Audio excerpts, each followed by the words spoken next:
Alright, Friday night stream time. So we just got 2 keys left to get from the Countess. So let's get that. Well, I went to try and do my battle shouts, but remembered I don't have that, so I guess I've got on my shield, and that's gonna have to do for now. Well, that's right, I got 105 faster cast rate in the last video. So this does feel good, but I'm just draining my mana a bit. That's okay. Oh, it's one of the maps where we've got the river in between, but that's okay, we found it in the end. Oh, there's a weapon rack and armor rack. Just have to get used to talking again. It's always interesting to try and figure out what to say on a live stream when you're talking to yourself and you're not really doing a guide, whereas a guide, you've basically got something you want to, tell and say and teach. So, there's the stairs. So basically I'm just going to talk about what I'm doing. So, stairs again. Oh, it's actually, it's a bit dangerous because of that might aura. So you teleport back to save your mercenary from getting destroyed. Throw down, well, again, okay, actually let's drop a safety portal and we can do some frozen orbs. Don't really need to kill things in here, but I don't know, some experience I guess. Some fireballs. Oh, out of mana. Okay, you've told me about 6 times. I am overburdened. Oh. Teleport in here for Zanari to sort her out. 2 keys. Okay, we've got Saigons. So since it's a Friday night, you take a shot. So the Saigon's drinking game, anytime a Saigon's piece drops, that's when you take a drink. Yes. Sewers is the Terror Zone. We've already got Saigon's gloves, so we can just toss these away. Good day. And let's bring up my chat so I can see if anyone decides to message me. It's the wrong place. Wrong place again. Alright. Just go around and look for the tower. So yeah, just after the 2 keys just from the Countess, let's also get some mana potions. Probably gonna just get 2 rows of it. Oh shit. Let's get the right potions this time. There we go. Frozen armor, telekinesis on the portal. Okay, here's the. Oh wow. Here's a tower. So hopefully I've been improving my stream. I've been improving my quality, my videos bit by bit every time.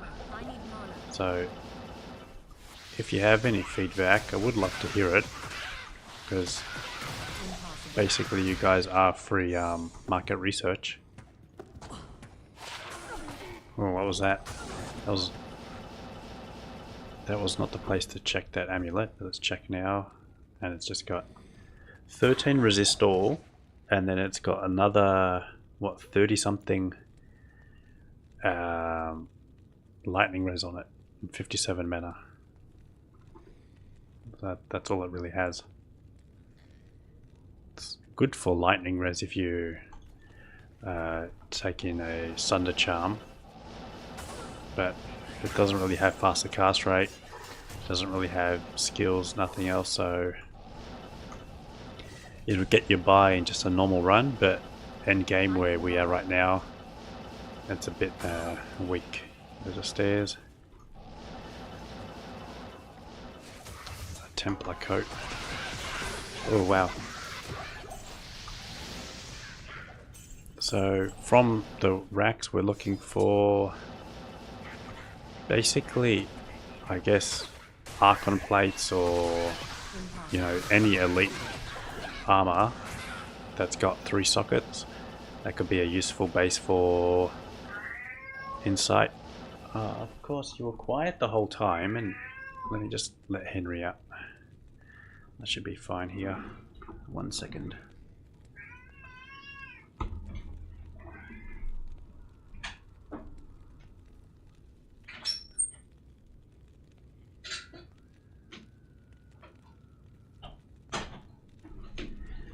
Oh yeah. He was completely fine. And as soon as I start, he's like, you know what, I want out of here. Anyway. He's out now. Hopefully it's not going to be too much of a headache. Let's drop a portal because I am a little bit in the danger zone. Okay, fireballs here. Stand back. Okay, still got the curse. I thought I got double key then. But Thal and Amrune. So that's for the spirit shield that we want to re-roll. Now, did I need... I can't remember off the last stream if I needed Thal or Amrune for anything else.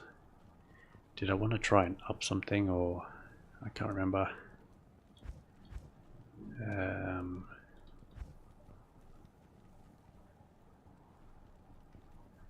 Alright, well I guess I'll just re-roll my shield then. Let's just go and get... So this is a high one. Well, I need a Scroll of Town portal and a Hell Rune. Hell Rune, do I have a Hell Rune? I've got a couple. And I should be able to re-roll it. Okay, let's get a scroll. Alright, to re-roll your 34% faster cast rate shield,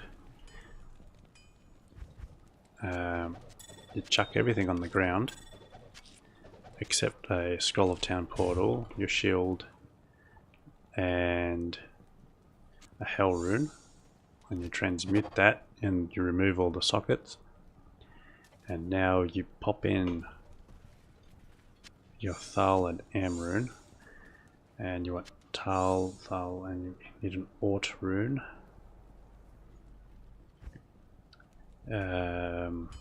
Here's one. Alright, so then you go Thal, Aut, Am, and you get 35%. Oh, so that's 28%. That's actually not enough, so we're at 104 faster cast rate. 2 plus 2 is 4 minus 1 is 3. Quick maths. I don't know, did I get that right? But I do have this one that's got 30% faster cast rate. And we're at 106, so no issue with that. Doing that re-roll. So I'll look for another Thal and Thal rune, and we'll do that again. Oh, I should probably get some potions.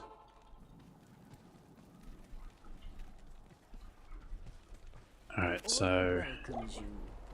and mana potions while I'm here. Lemrune is on the agenda. Really need that Lemrune. Without it, I am basically going to continue farming, I guess. I probably might do some... I'm just thinking, what do I do? Some Chaos Sanctuary runs. Maybe I just try join some public games and get some levels that way for my Paladin. But that's not going to get me a Lemrune.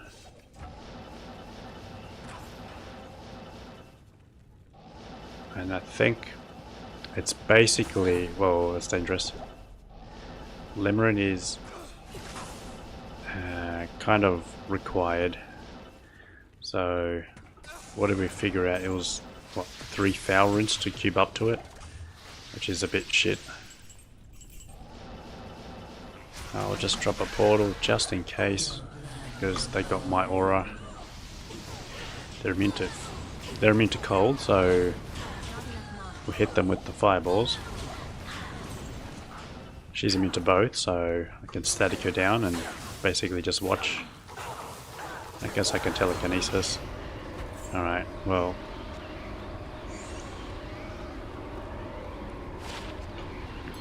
Nothing exciting. So let's just try that again. Basically, the reason why Limerent is so required Hello. is for the not the sorceress, the assassin's armor. So every class has a specific armor rune word for them that's designed for that class. All of them have +2 to that class's skills. Some of them are good and some of them are awful. Right, like the sorceress's one. I am overburdened. Actually, what is in the sorceress's one? I think it requires like something ridiculously stupid. That's why no one even bothers making it. I need to actually double check and see what the sorcerer's one is, just in case it's better than what I've got. Where is the thing? Yeah, so the assassin's one's got 2 to assassin skills, increased attack speed. Can't remember exactly how much, but 30, maybe 40% increased attack speed. It's got a percentage to cast Fade when struck. So what you do is you just go out and get hit, and then Fade procs, and then you just get like a massive buff that gives you damage reduction and resist all. So just that Fade alone is pretty much why you use the armor. But you can get the proc, you can get the Fade proc on you, and then you can take it off.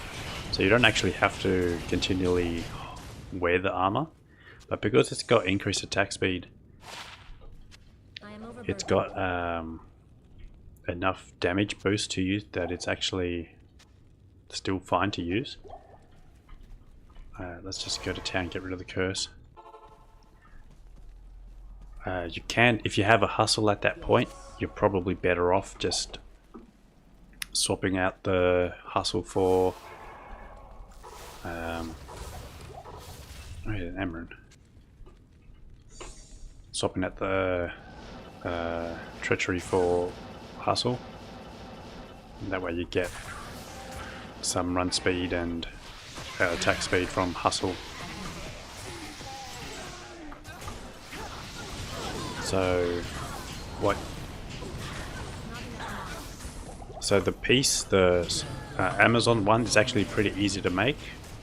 The Barbarians one is like 2 Hell runes, and then so you can make that in Nightmare. So 2 to Barbarian skills. Let's quickly just do a quick Google search, and you go to Sorc skill armor rune word. What's it called? Enlightenment, apparently. It's Pal Rail Soul. I've actually got a Pal rune. So is it worthwhile making? 5% chance to cast 15 blaze when struck. That's just going to give you a 5% chance to get a boost to running speed when struck. 5% chance to cast 15 fireball on striking. Well, I'm not going to be striking ever, so that's just useless. So then it's got +2 to sorcerer skills, +1 to warmth, 30% enhanced defense, fire resist 30, damage reduced by 7. So it's actually a damage boost, fire res, damage reduction. It's actually not that bad, but you're using a pole rune for it. However, I think I got a pole rune from the Countess. That's a foul. I'm sure I got one last stream. There, I got a pole rune. And it's just pole, Ral, soul. Well, Ral and soul is easy. Do I have a 3-socket armor? I got 2-socket, 2-socket. No, I got 3-socket light plate. Let's make it actually. Let's live a little dangerous. The problem is I'm going to lose 25 faster cast rate. So that will drop me back down.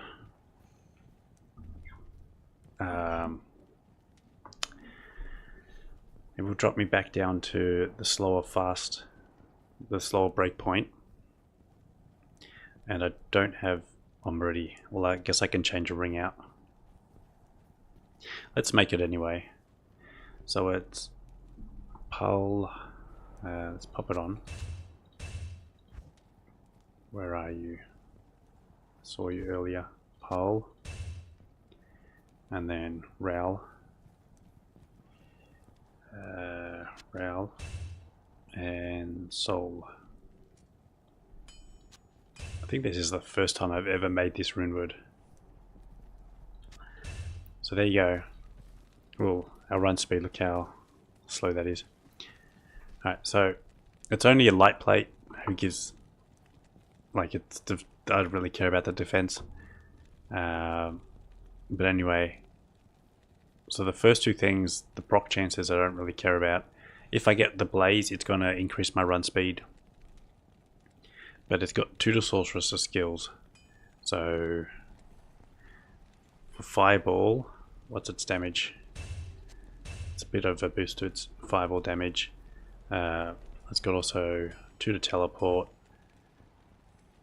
which will reduce the teleport cost, making me more mana efficient. I also 1 to Warmth. So it's got those things. The 30 fire res is actually nice. Where are we for faster cast rate? We're at 81.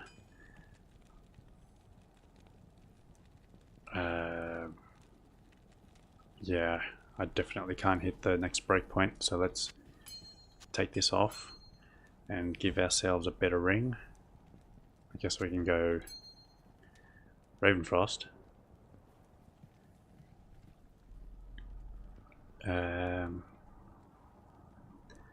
That's 10 resist all. Actually, I did find the unique amulet, didn't I?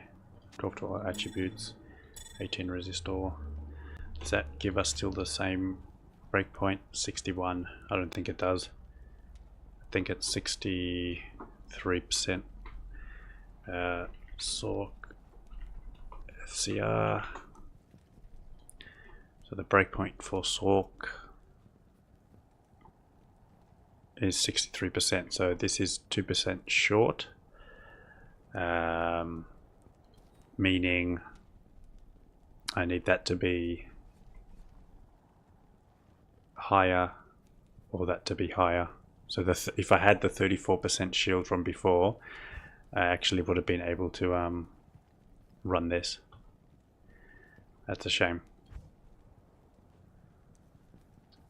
That's a shame. Okay.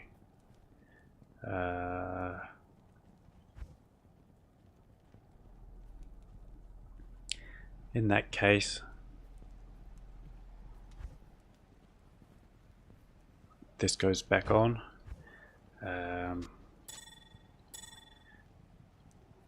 That goes back on, and then that keeps us above the 63%, 71. So this is our current setup at the moment. Ravenfrost. Yeah, okay.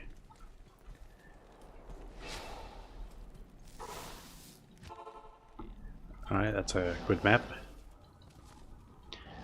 Run speed's a little slower, I'm just going to have to get used to that, but oh yeah, the faster cast rate's slower as well. So damage should be higher.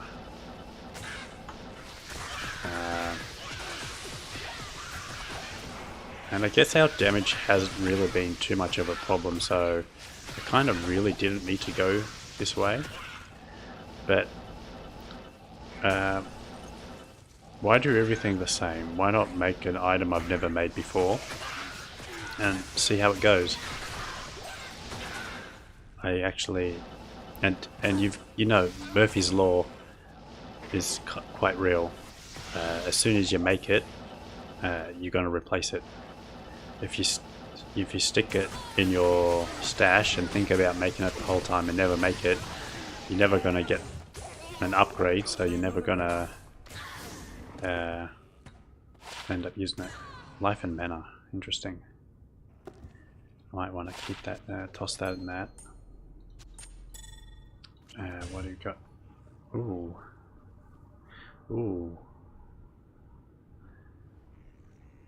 114 strength requirement is high, but its smite damage is actually going to be like really high, I'm pretty sure. Impossible. It's not, this isn't elite, I don't think.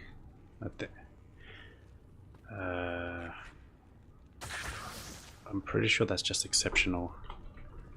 Royal Shield, D2R. Yeah, the Royal Shield is exceptional. The Vortex Shield is the elite. That's yeah,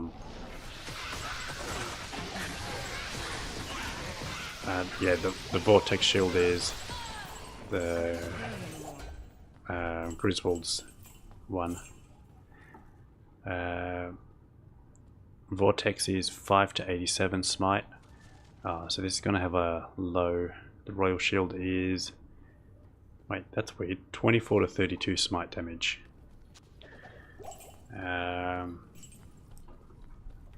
That's enough, I think. And was it 37 resistor? Yeah, I think that's completely serviceable and probably better than what our Paladin has now. So that's probably going to be the shield I'm going to use. I guess I'm quite lucky that it rolled perfect with the four sockets to begin with. Check that out. Get rid of that. We can keep that for some gold. So, interesting find. So what that's... wait, that's our only decent find so far, is it? Just trying to think. Oh, actually we've got that charm as well.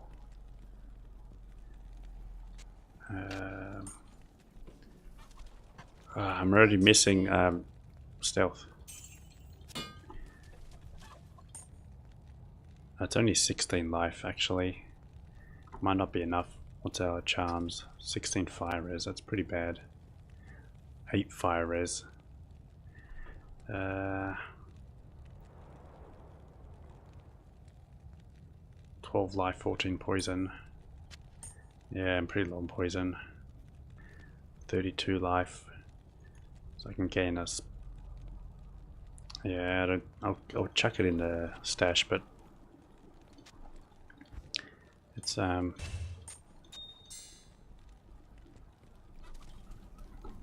ideal. Well, it's not really an upgrade. At Talrash's tomb. Ah, the monastery. On Dariel's stronghold. I feel like I kind of made a mistake. I feel like I dislike this setup more. And I don't really feel like I need the damage right now. I think most importantly is my teleport speed to find the tower. So I might swap back next run back to my stealth, and then when I go boss farming or something I might swap back to this armor.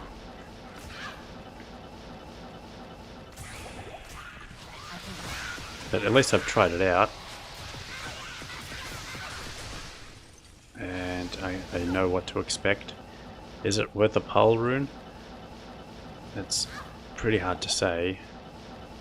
Like, most of the time I'll say no, because you're going to find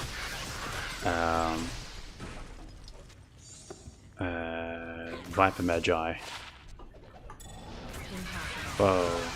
Viper Magi is going to just absolutely destroy Enlightenment, so you just do a few runs of Mephisto and then you get it. So, and it's a bit harder to get a pole rune than it is to get a Viper Magi. But you know, sometimes luck isn't on your side and you have a pole rune, so you just have to go this way.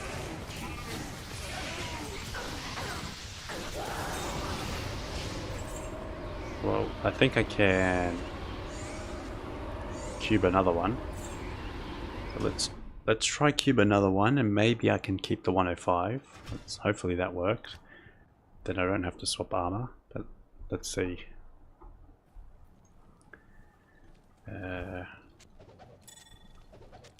Oh, does it feel so laggy?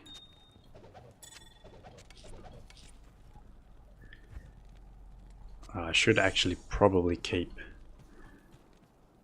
No, let's re-roll this, and then the next one I get, because this one's going to roll 35 anyway, so I won't need to do this anymore. I'll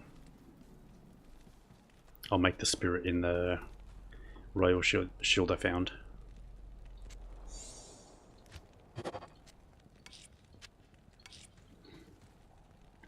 So Talon, Autorune. Looks like I got some Thal runes. I just need Am runes by the looks of it. So just keep an eye out on Am runes. Right. Thal, Aut, Am, 26%. Perfect. You can go back here.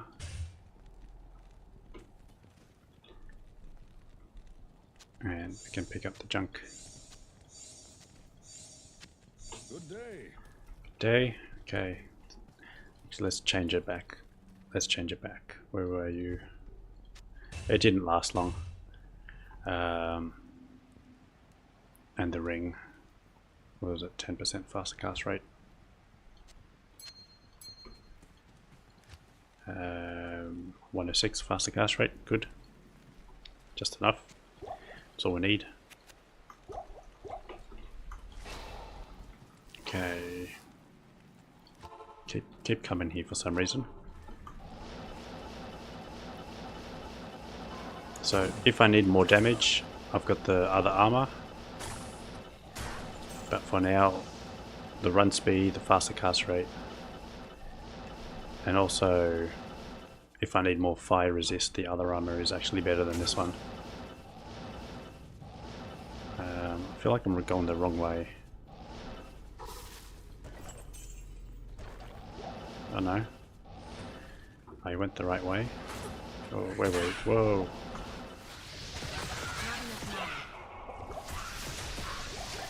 So, oh, there we've got Tal Rush's amulet. I'm happy with that. Okay. It's not Tal Rush's, and it's useless, so whatever.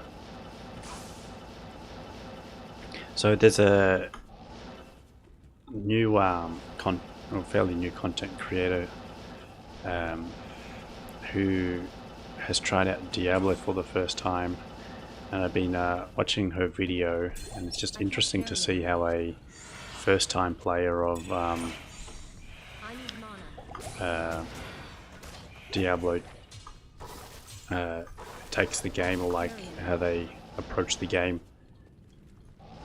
So the interesting thing that I noticed is like she like wanted to figure out how to make rune words herself instead of like go in and check in a guide, which is completely fair, but runewords were just never designed for you to test. You know, back when Diablo came out, that's when games had game guides. So, well, okay, let's drop a portal. Like, oh my god, what's going on? This whole level just feels insanely hard. I'm just not going to play around with everything down there and just come back to another game. Yeah, so you'd buy Diablo, it would come in a big giant, like A4 paper sized, you know, box. It would be thick. It would have like the game guide, it would have a little art book. I have like a Blizzard notepad or something in it. And you know, you'd take the guide with you to school, and so when you weren't at home playing, you can just read the guide and just still be in that world. So, and then the expansion comes out, and you know, you buy the battle chest or whatever, and it comes with the Brady walkthrough. The Brady guides, like what game walkthroughs, I can't remember what they're called. And that's how you found out what the runewords were. But Blizzard themselves actually made the website, and it's still live to this day. Is Ariat Summit. The Ariat Summit website, where all the runewords are listed, is Blizzard's website. So you were never expected to figure out runewords for yourself.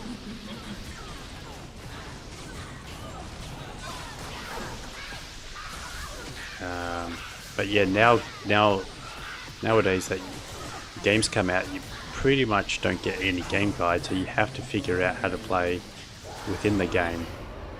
And I feel like that's the test to see if a game is really good or not. If you can pick up a game and play it without checking out any guides, then I think that's a successful game.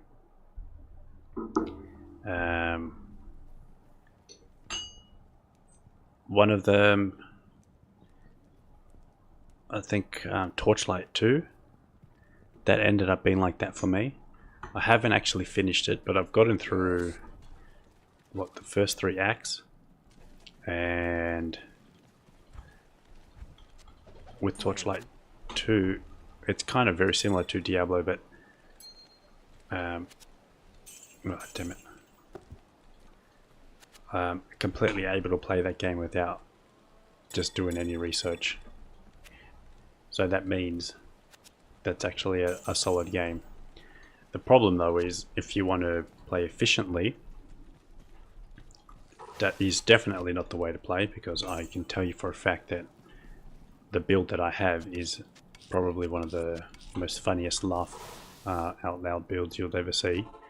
I'm pretty sure whatever the first move was when I started is what I just maxed out, and I just still use that same skill the whole game.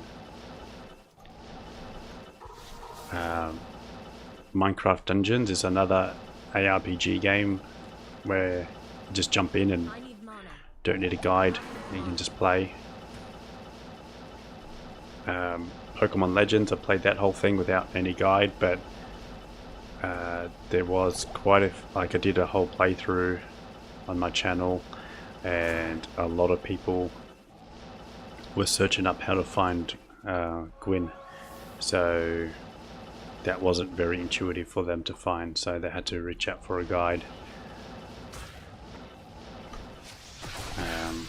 And I think I actually lucked into that whole thing, because the person you need to talk to, I think, is supposed to be there only at night, and it just happened to change to night while I was there, so I got just completely lucky.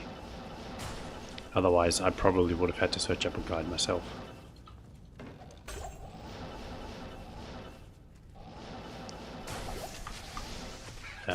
But there was like other things in the game where it's just like, oh, you have to cast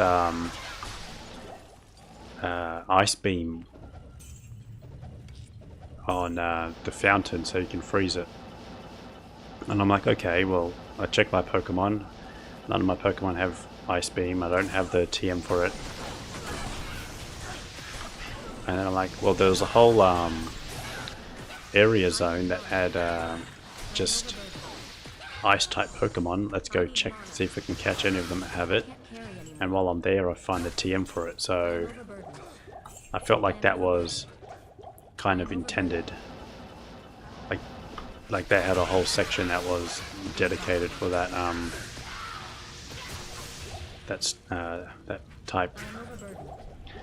Yeah. Anyway. Basically, the point still stands. The game is good if you can play it without needing a guide, and therefore that makes Path of Exile unplayable.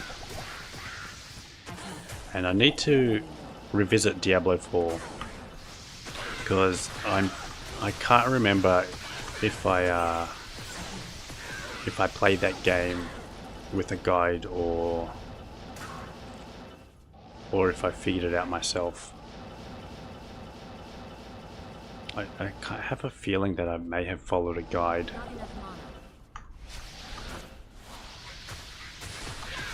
And if that was the case, that's probably why I haven't returned to it. Now for this game here, to get through hell, you definitely need a guide. Like, unless it's your first time playing through and you somehow manage to luck on a decent build, which is pretty unlikely. Let's be real. And you're not going to know about breakpoints. You're not going to know about a lot of things. So no mana potions. So the odds of you actually finishing hell without a guide is, I'd say, slim to none. And that's like not playing ladder. That's playing like single player. Oh god.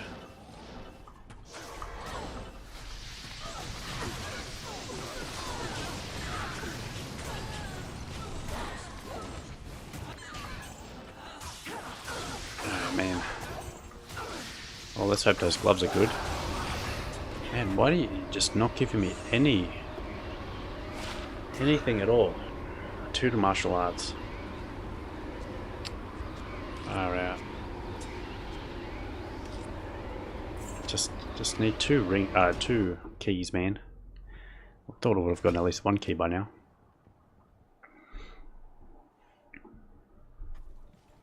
Greetings. Diablo 3 is a game you can pick up and play with whatever build you feel like, and you can just change the build as you play. So that's another game that's really accessible. Black Marsh. I don't know why my brain freezes when I have to decide. Do you know what I need to do? Just go through the game and not get any waypoints except the Black Marsh. And then that way I've only got one option.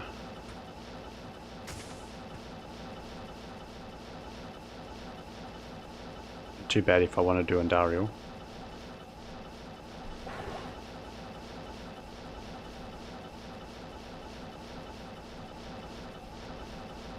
Oh god.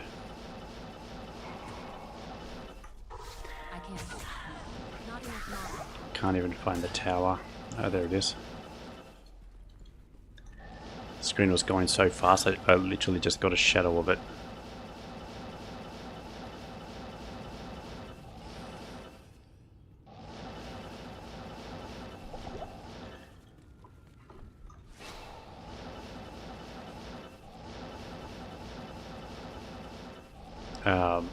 Hades is one that I'm playing through now as well. That one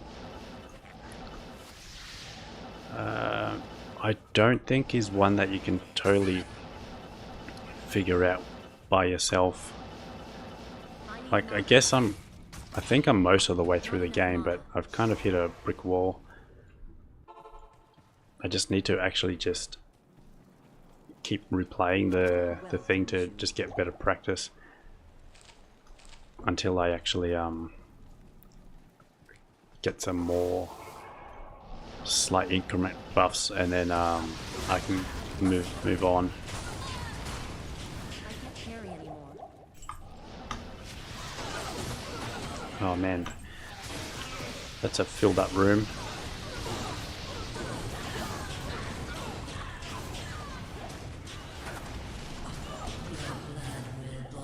Taking lots of damage. Far out. It's like it's broken, man. There's no keys whatsoever. I was gonna check that weapon and then I realized I've got an F obedience, so there's just no need for it at all.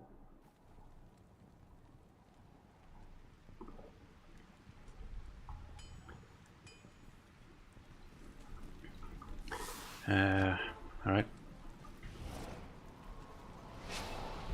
Back to Countess farming.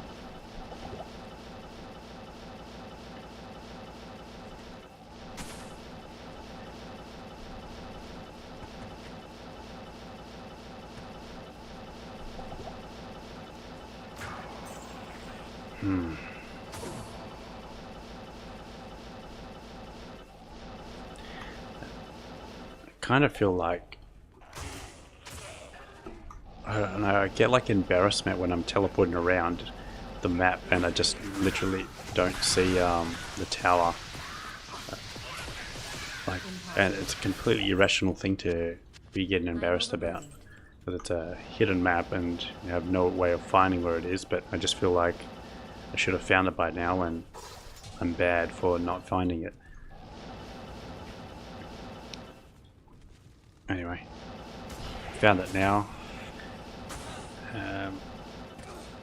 At least when I'm in the tower, I kind of get to the right place at the right time. I'm gonna drop a portal because I'm gonna get killed. Well, I've got a feeling like I am.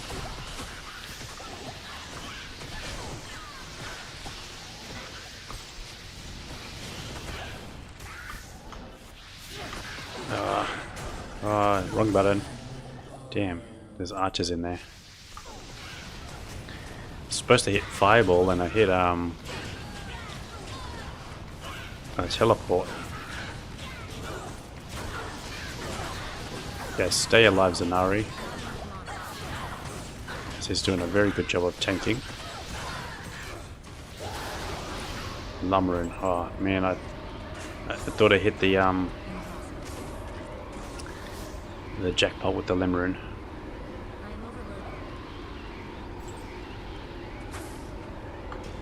I'm pretty sure I already have a Lummerin. Like, I think I made a smoke. I don't need it because I've got obedience. I'm sure I've got a smoke. Not that one. Not that one. This one here. Yeah, I've already got a smoke. So that's a spare Lummerin. Yeah, it's not really that useful, to be honest. I think I need like, what, 3 Lumberins to make a foul rune? Is that right? Why do I have Ancient's Pledge? I can just toss that. No longer need that.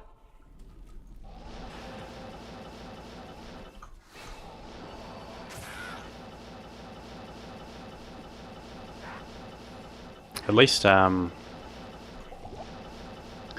Lumberin is better than the junk runes I've been getting. I thought that said Gem Shrine. I'll check you, but I'll toss you straight away. Not enough mana. Back to town. Get the potions. The story of my life. Story of my playstyle, actually.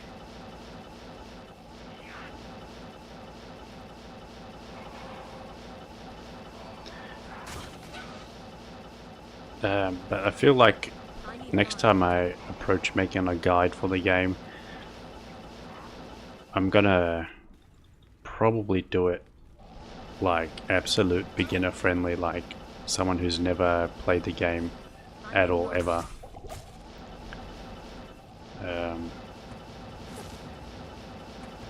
Because all of the terms that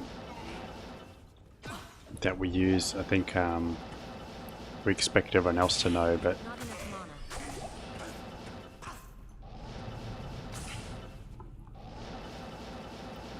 like someone playing for the first time isn't gonna know what the word base is, or a rune word, or what shrines do.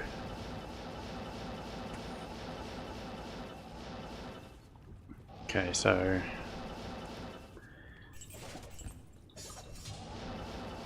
can probably be a little bit better. Oh my god, that's blessed aim and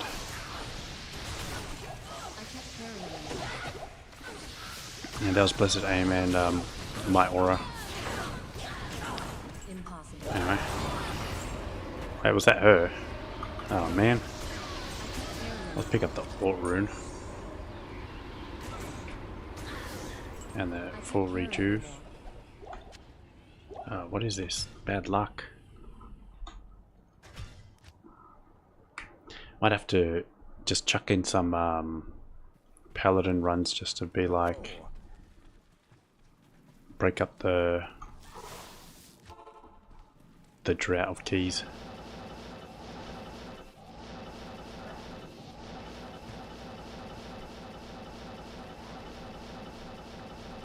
Definitely feel that this is the better option because damage wasn't an issue to begin with, so the faster cast rate outranks the enlightenment.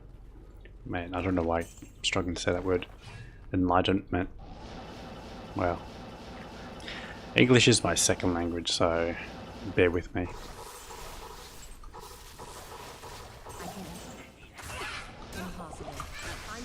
I am an immigrant. Well, I'm a child of immigrants. Those damn immigrants. Vote no on Proposition 43. Or is it vote yes? I don't know.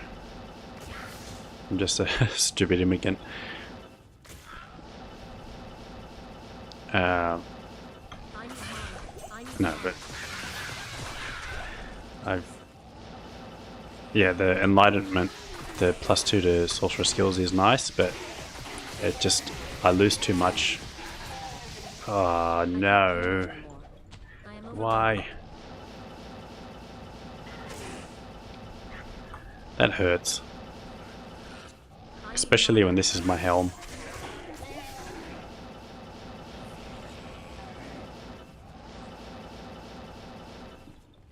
That was such a bad run for the stairs there. I don't know why I struggled so hard to find them. I just was going around everywhere.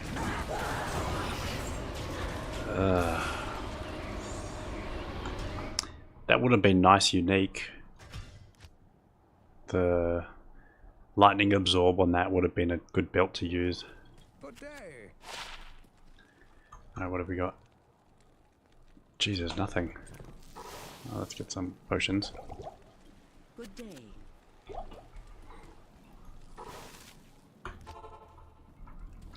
Alrighty. Once again. Alright, let's get the experience shrine. So when you got the experience shrine, you kind of want to have a look to see if they're cursed. Because if they're cursed, you're just going to lose your shrine straight away. But sometimes it's a little hard to check. Kind of is worthwhile to kill stuff when you got experience shrine and not just teleport through everything. I need mana. I need mana. See. But But if they've got curse, by the time you even check it, you're probably going to get hit and get cursed anyway. You want to be focusing your kills on minions and boss packs, like, because that's basically 500% extra experience as a standard. And then when you got the experience shrine, it's basically like 1000% of just a regular mob without an experience shrine.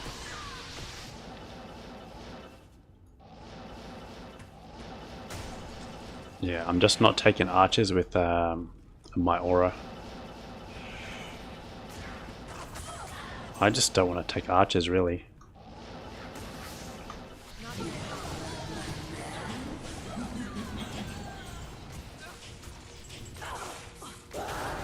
Oh no.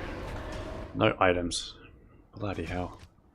What? No keys, no runes.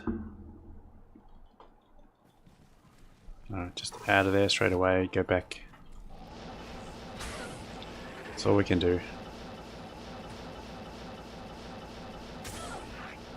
Look, the good news is it's just the Countess, it's not Nilithak that I gotta do. So I can just play this and not be stressed out. Just nice casual gaming. Nilithak is a bit too stressful.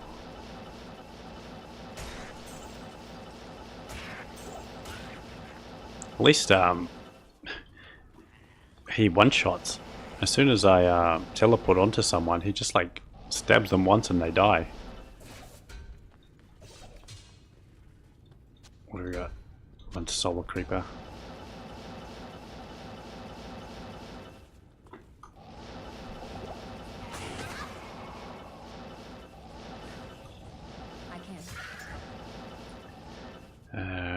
Where's the stairs in this one?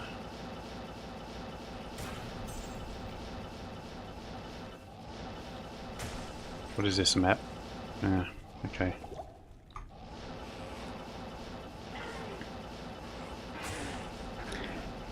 Just my aura is just too dangerous. Not enough mana.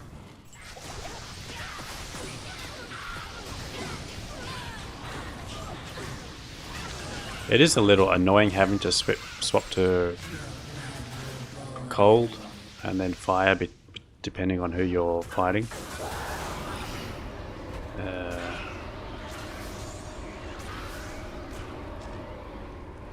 Alright.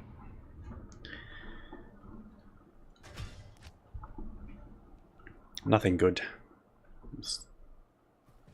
I think that's going to be the story of this stream tonight. The goal is just at least the 2 keys and a lemon. That'll be ideal. Can move on from this.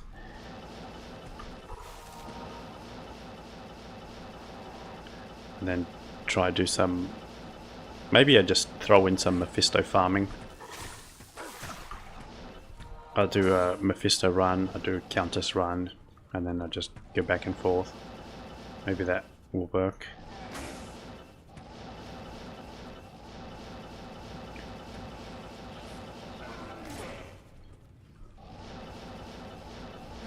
I kind of feel like I like Mephisto a little better than Endariel on Players 1.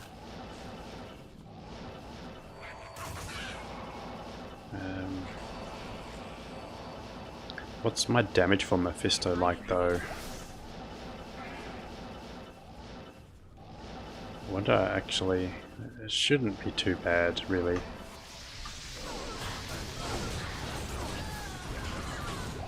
Like Endariel I'll do good because I got Fireball.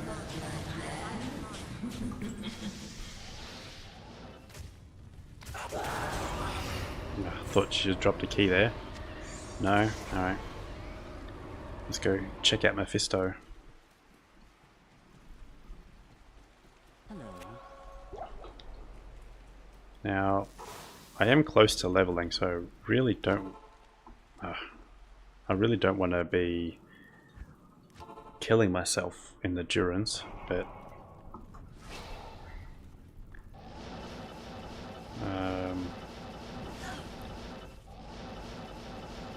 I can't remember which way you teleport for Mephisto, like the endurance level 3. Not enough mana. So I guess we'll figure it out then. Is it to the left of the waypoint or to the right of the waypoint?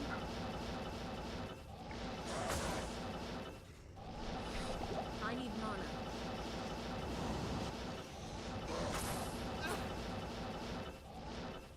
I need a key. Struggling to see the map. It's like blends into the all the walls and stuff.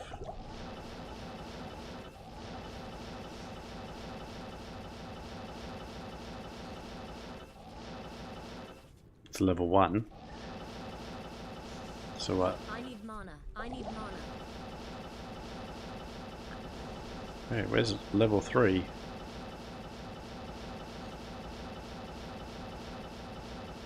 Not enough mana.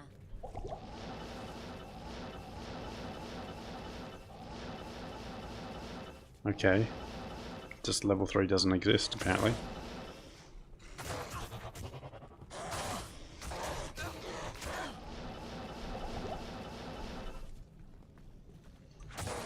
Is it in the middle? Is it one of those maps or it's in the middle? Ah.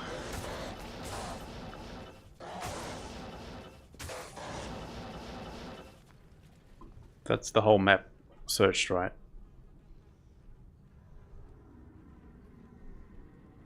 Oh wait, it's over there. It's right next to the waypoint. How did I not see that? Yes. It would have been a good map to have, oh god.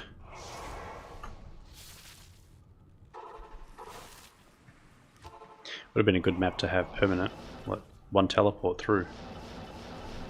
And I ended up searching the whole map for it.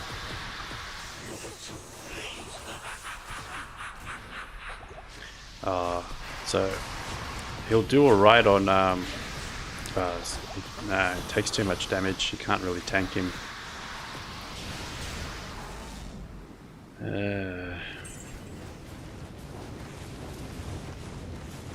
Right, let's check the antlers. No good. Missing 2 to druid skills.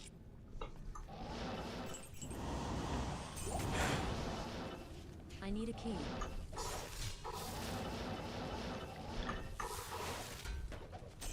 Okay, that's a shame. Well, at least this breaks up the searching. But you saw that he dropped like 5 items. I kind of feel like I get that luck with Mephisto a lot more than in Dariel. I feel like in Dariel, when players 1, she's dropping like 1 or 2 items. Mephisto seems to drop a lot more, even just on players 1.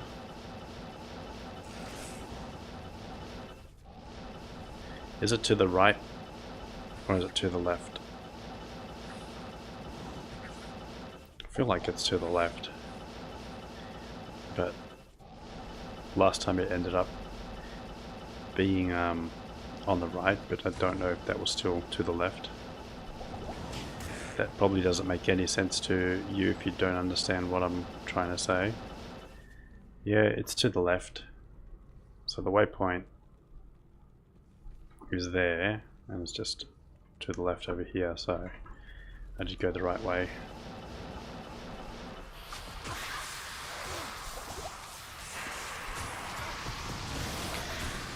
He does have crushing blow, so he does do a lot of damage to him.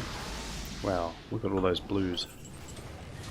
Alright, well, let's go and check the Black Marsh. That's a dark wood, obviously.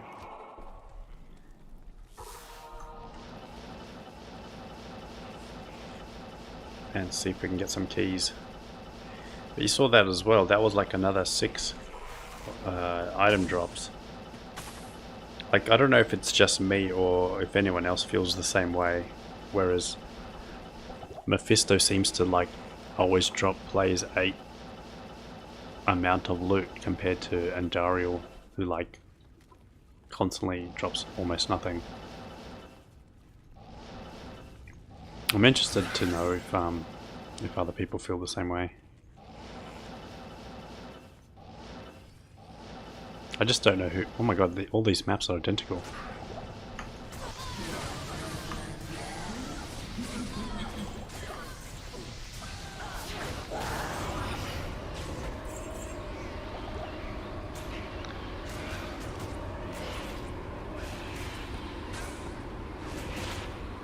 Ooh, those are decent actually. It's just a shame the resistance is so low. Let's have a look at them. What do I have now? 20 faster run walk, 37 lightning res, 10 faster hit recovery. Those actually aren't that bad. 20 faster run walk and 10 faster hit recovery as well. But it loses a little bit of resistance and gains some magic find. On a rare set of boots, if the 23 max stamina had cold res and all of the res was around 25 or 30%, then these would have been like basically perfect. You can't actually get any better than that for rare boots. Like 24% magic find on boots is 1% off perfect. Like you can 25% is the most you can get on a rare set of boots.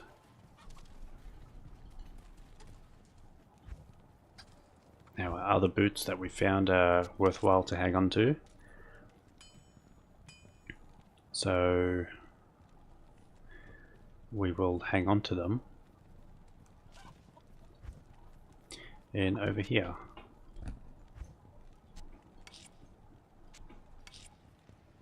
Yes. What are these? That can go.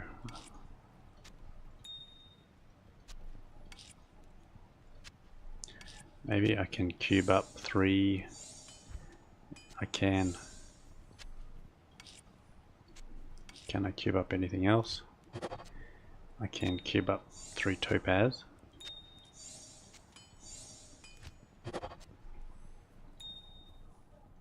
And 3 emeralds.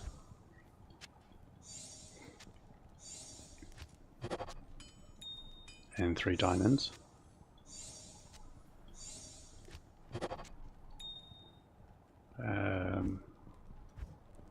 And 3 sapphires.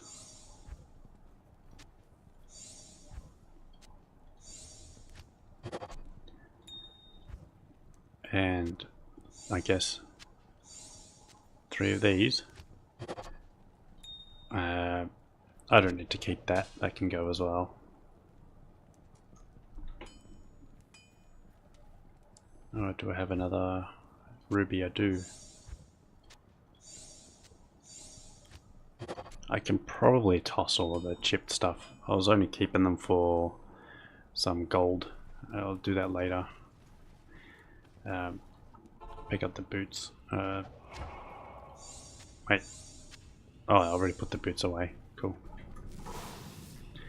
Alright, let's go. See if we can get some keys, get some items from Mephisto. Off Mephisto we want Greetings. Ghoul Riders, Shaco,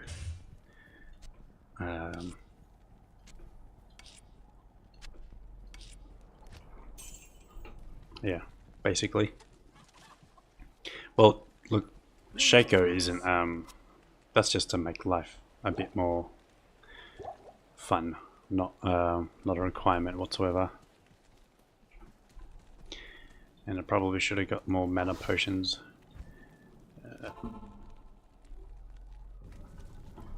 To the left. There we go. Nice quick find, that's what we like.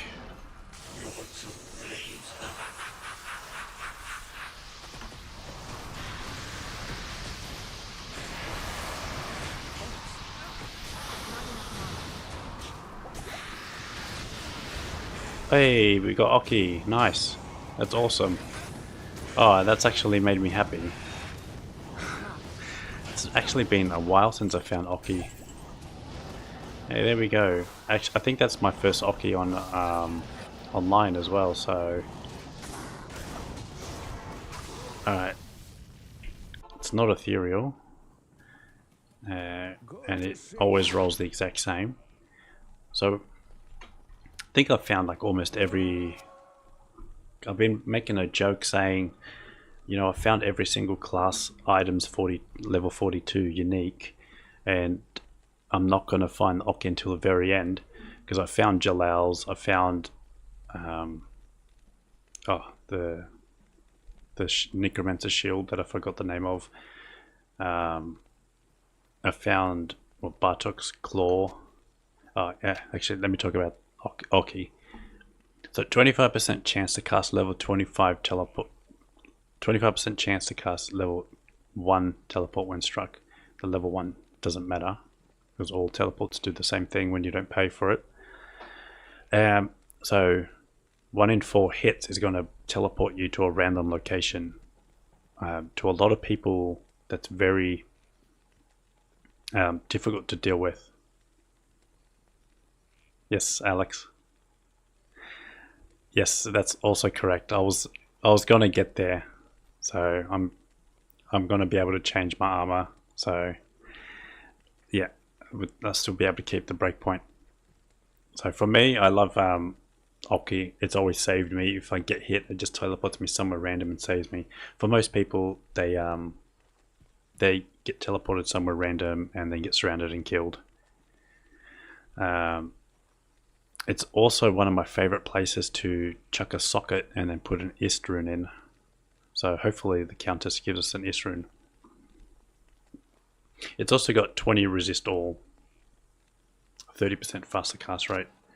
So this sword only has 31% faster cast rate. Wow, never mind. I'm actually at 105. So we don't change our gear setup whatsoever. But we got one for our offhand. Anyway. 5 to mana after each kill, 50 magic find. What's our magic find now? 173. That's really good for just a budget character, really. So let's get some mana pots. Look at our resistances. So I can probably downsize that charm. And what about cold? Oh wow, so we're really high on cold res. Do I have any? Oh, these gloves. Okay.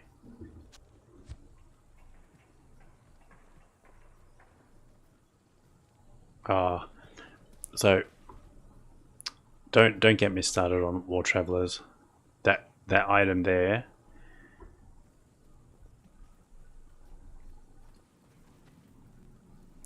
Look, 42, oh, that's not the right place. 42 MF War Travs is better than no War Travs, that's for sure. So, I played Pluggy religiously for like 2 or 3 years. Like, this was way before they even announced D2R. I played it like so much, and I never ever found a War Travs. It was like I thought they didn't even exist. And then D2R comes, and I get like a 50% War Travs within like the first week of D2R. Or I think actually maybe it would have been 48%. But I've got 50% on my Switch. So I've got like 48% on PC and 50% on Switch. Yeah. Basically, if you don't have War Travs, your options are rare boots like this. This is what I was running on my like 96 Pluggy Sork. Or you can run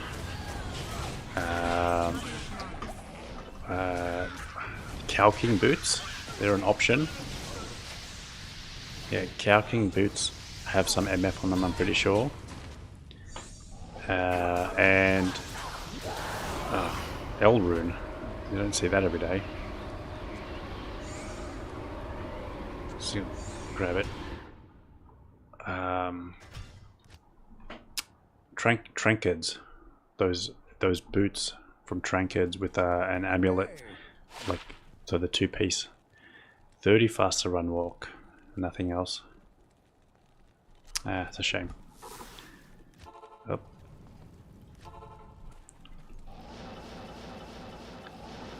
Alright, so I can't let my boy Mephisto just stick around. I've got to take him out because he can give me some other items. Not enough mana.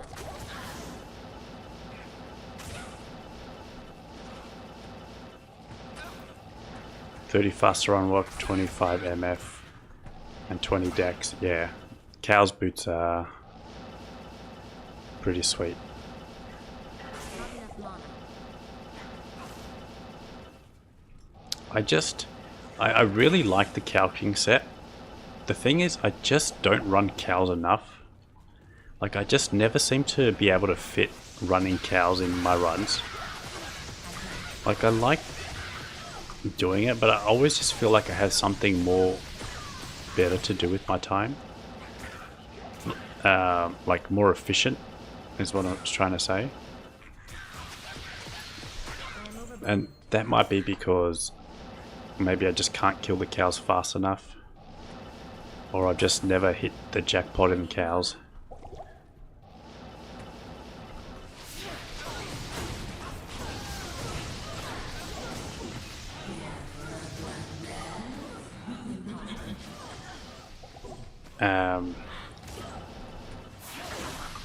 They were on your last Grailer, or they were last to find for your Grailer?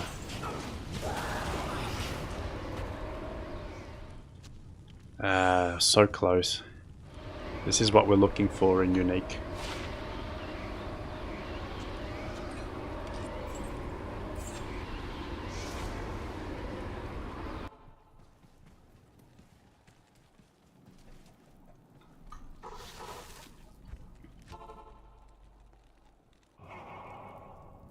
Last item on your Grail was Cow King boots. Wow.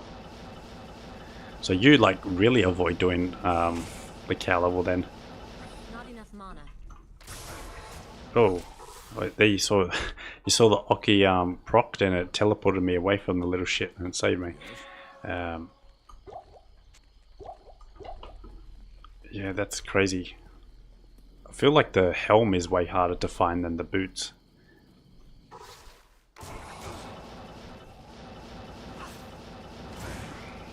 You know, I still haven't finished my Grail. It's just, and it's because of my playstyle. I like just starting new characters because you just can't beat that feeling of a new, fresh character.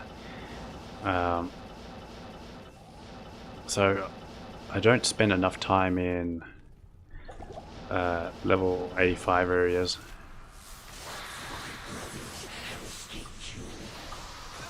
You found your third Zod. Wow. So, well, congratulations on finding a Zod rune, and congratulations on finding your third. I've still yet to find one. And I haven't even found, what's the one below a Zod? Cham. I haven't even found a Cham rune. Yes. Good day. Yeah, that's right, actually. I definitely don't want to find one on ladder. I've actually done them both here, so...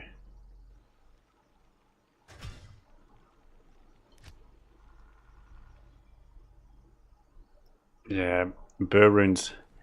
Yeah, I actually think jar runes are easier to find than burr runes.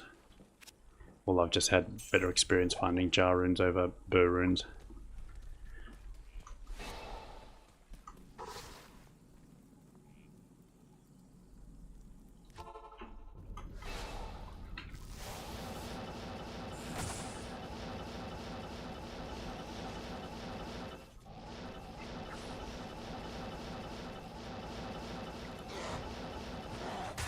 Oh, Not enough mana. level 3, cool.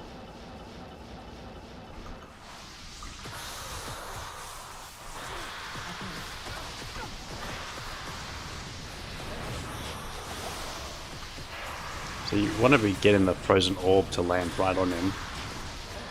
And probably Mighty Scepter. Is that the Redeemer?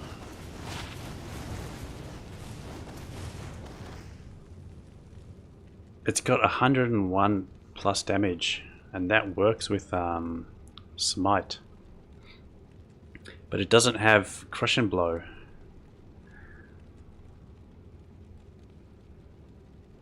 Interesting.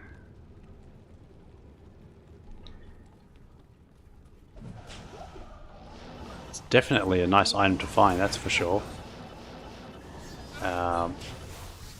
It's probably, this is like, in terms of the strongest weapons in the game, you've got like, oh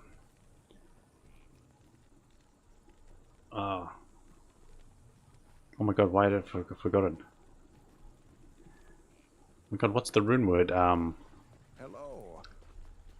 With the low rune. Oh my god.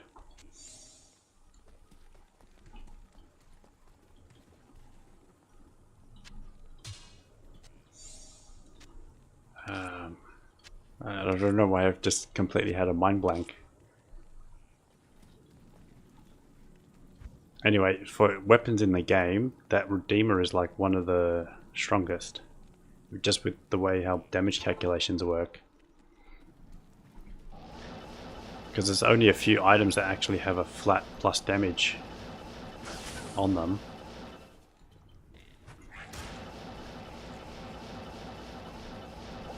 Not enough mana.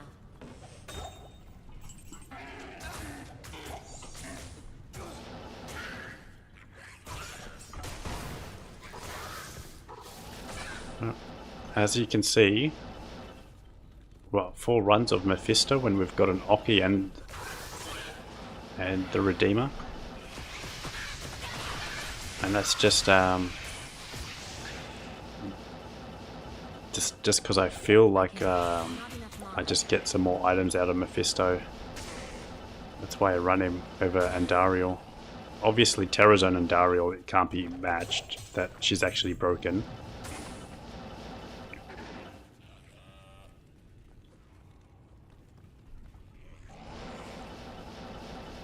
Yeah, this is pretty lucky. Because normally those finds would take like 100 runs or something of Mephisto to find. Next, he'll just give us a Shaco or Arachnids. That'll be hilarious. Alright, there's Might Aura there, so let's just drop a portal just in case.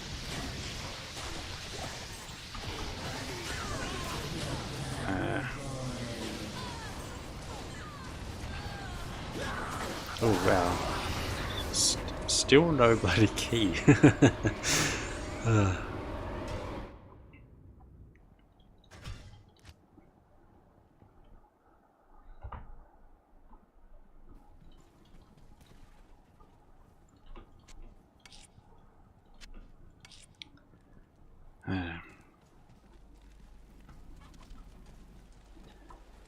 wonder if anyone ever runs Duriel, because he's Terrazone right now, but I wonder if anyone ever bothers, or if it's just the town porters, Scrolls of Town Portal, not worth it.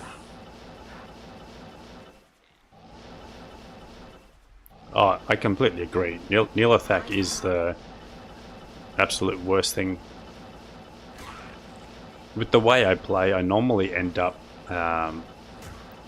either farming the summoner or the countess for other reasons, and end up with enough keys just by accident. And then I'm like, okay, well, since I've got these keys, I may as well run Neelathak and then finish off the set so I can get a torch. But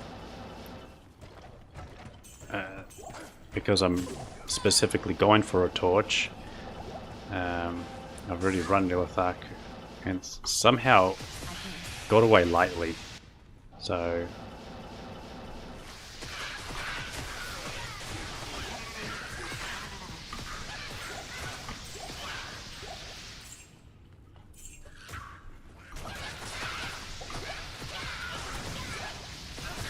interesting, farming Uncane and Juriel.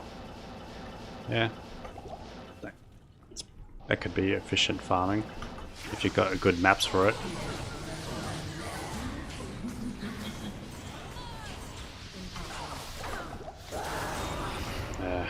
God.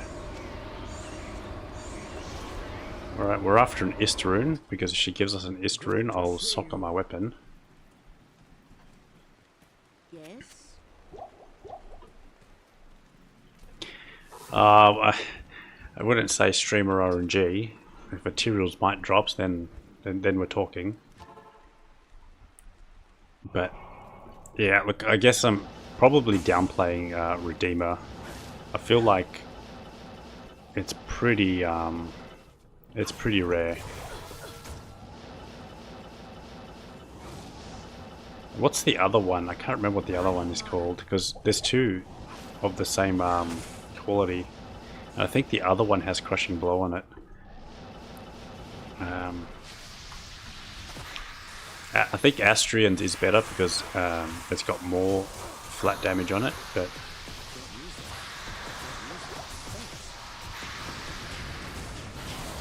anyway. Chaos armor. Yeah. Oh, where am I? Leaving.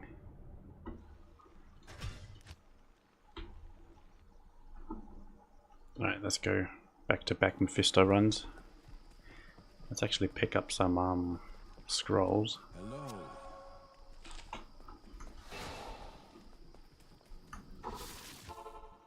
No, Nell Strike is just the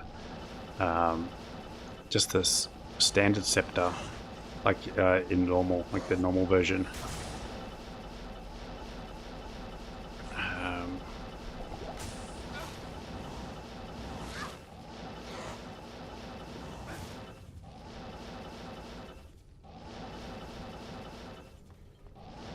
Yeah, the Nell Striker actually has Crushing Blow, and I think it's got like double resist on it, like fire and lightning res. Out of potions.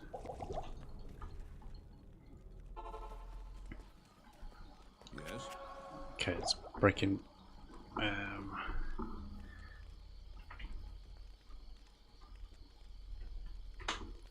I'll search it up real quick. It's bugging me right now. So, unique weapons, scepters, Heaven's Light is the other one. Yeah, so Heaven's Light has 250 to 300 ED, 50 ED to undead, 33% minus target defense, 20 increased attack speed, 33% crushing blow, 15 to 20 life after each demon kill, 2 to 3 paladin skills. So a 300% with 3 to paladin skills is something nice to find, I would imagine, because it's got the crushing blow, dark wood. Go back to level 2.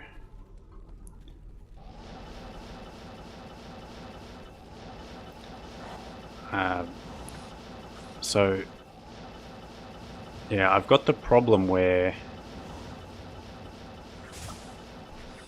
actually, do you know what? I might still be able to have both.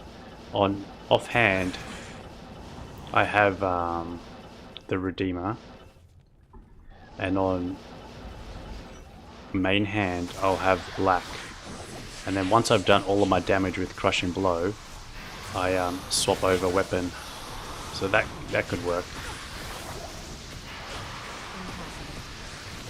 Okay, let's heal up, buddy.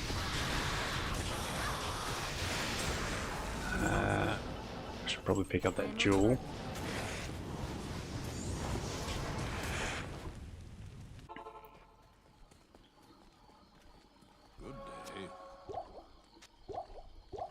Oops. Yeah, so I can set up my like my main hand to just have black, and then I just crush and blow it down to almost nothing. Then I swap weapon, and with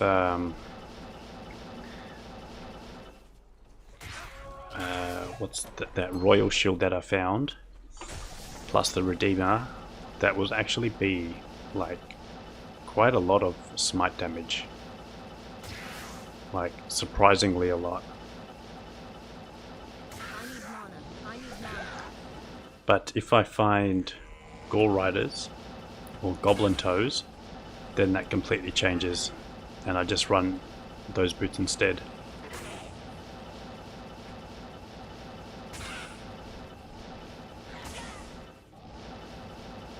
I need mana. Grief. Oh my god, that's the name of the weapon. So Grief is like the strongest weapon in the game, and I think it... What, there's maybe Breath of the Dying is second, and then Astrians and the Redeemer. I think like that's kind of like how it works in terms of strongest weapons in the game, just because of how damage calculations work. And the Redeemer might even be better than Breath of the Dying, but I can't confirm. I am not a calculator.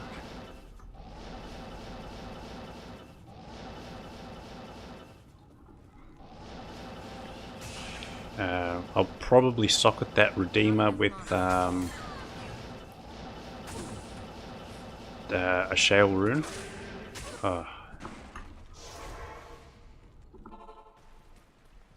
Because the Shale Rune will definitely increase your smite attack speed.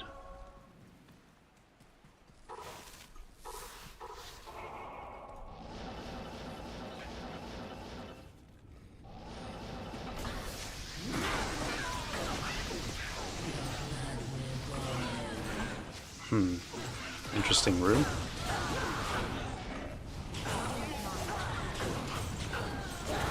Hey, we got a key. She actually gave us one. Ah, we got a charm. Cold resist 8. We're doing good for cold resist, so...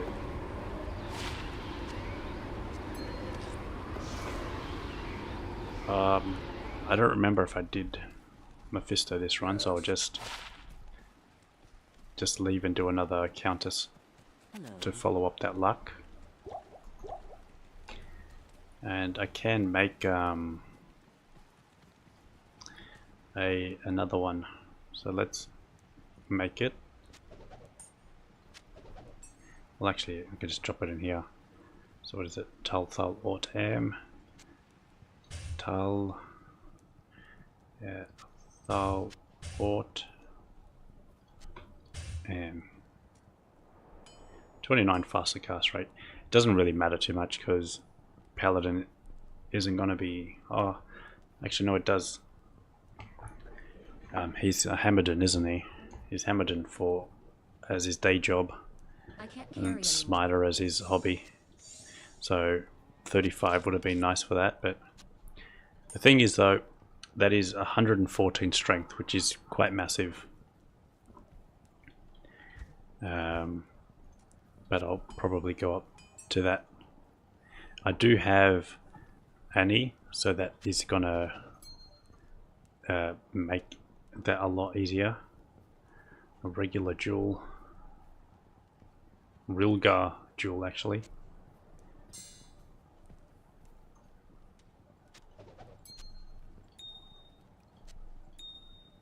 Okay. Enlightenment is enlightening us with some decent drops today. Key of Terror, Key of Terror. One more to go. Alright. Let's go straight into another Countess run. Herald of Zakarum. that's gonna drop on the next Mephisto run just because I socketed that shield.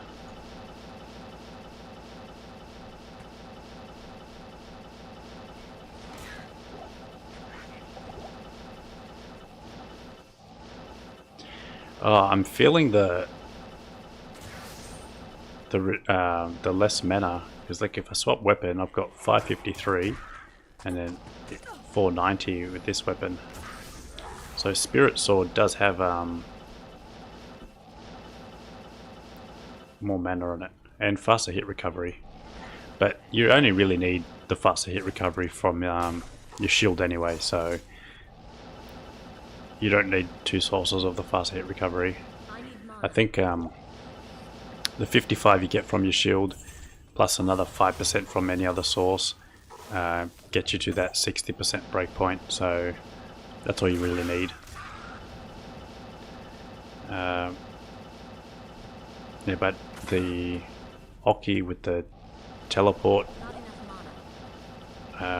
proc the magic fire and +3 to sorcerer skills is by far the better option.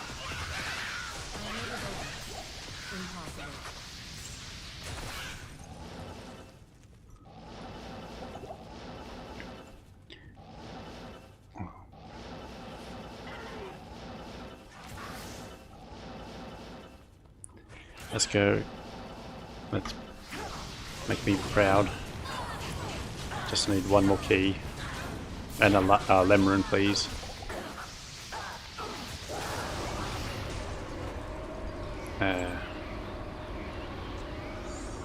Shame. Right, let's go get a Herald of Zakarum. Greetings. You think I'm lying, but I can tell you I'm not. It's gonna drop this run.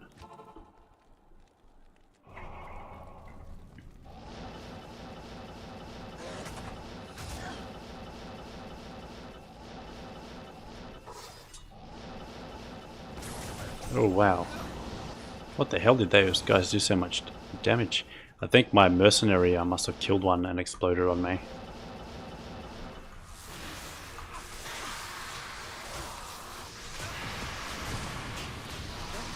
Oh no no no. Damn it. Well, I stuffed that up. I really can't afford to res him either.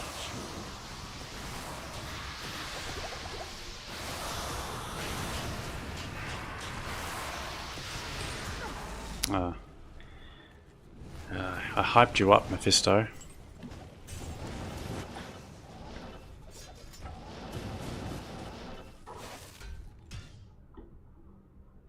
Would you give it this one then? Maybe I'd do it without my mercenary. Yes. So close to leveling actually.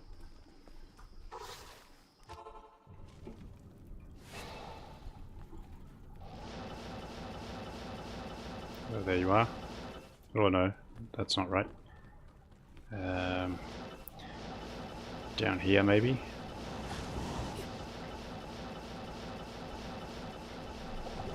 Got my last hockey game on tomorrow, and the whole team is like, oh, it's the last game of the season, we haven't made the finals, let's not bother making it out to the game. So gonna get a lot of ice time, that's for sure. And considering my last game was like 3 weeks ago, I'm probably out of shape.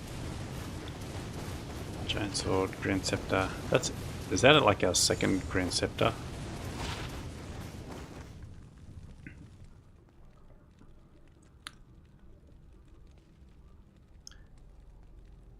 Like found like every single scepter with this run.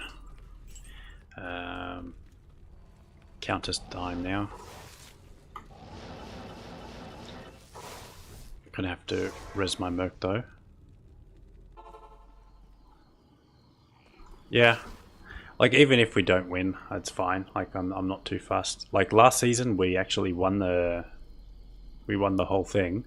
And this year, we couldn't even make it into the finals. We've had some bad luck with our ice rink. Our local rink was shut down. So it like used to be a airport hangar for like World War II or something. Converted into an ice rink. It's actually like this ice rink's actually been in Australia longer than McDonald's has, but it's kind of owned by the council, and the council managed to get like a government grant, Not enough mana. and they're doing a full rebuild on it. So when it's finally built, because I've just started building it, it'll be awesome. But yeah, we've basically been without a home ice rink for like 3 years now, and we had COVID as well, which like wrecked half a The order welcomes you. like half a year as well, like a whole season as well. So yeah, oh yeah, once it's built, it'll be awesome. And there's another rink as well where they just did a full renovation on it as well, and that's because I'm in Sydney, and Sydney at the moment has 2 ice rinks, and one of them isn't suitable for playing hockey games at. So basically all of my games have been... I haven't got a mercenary. All of my games have been out of Sydney, so like an hour and a half drive to get to an ice rink. So my whole day tomorrow is just going to be driving just to play. We don't even get 60-minute games anymore because we're so limited on ice time. So yeah, let's throw in 3 hours or 4 hours of driving on a Saturday, so we can get about 50 minutes on ice time. Stay a while and listen. Yeah, especially when the fees are like so expensive. Like fees are like what, $800 or something to play for the year. My last game was like 3 weeks ago. Yeah. Anyway, it's what you do for a sport that you love playing. I only picked it up in my adult life, so like 21 is when I learned how to ice skate. So pretty much the only friends I have now are from my hockey team, so I'm very grateful for that, picking that up at that age. Yes, ice skating and ice hockey is definitely not very common in Australia. Almost all people who play are expats. They're like Canadian or some Eastern European country, or a few Americans, but mostly yeah, Canadians. A lot of Canadians seem to come to Australia, but it's the skating scene here is just tiny compared to there.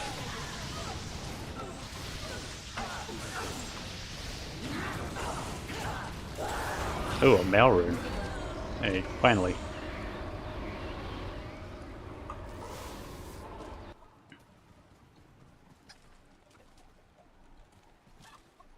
Oh yeah, for sure.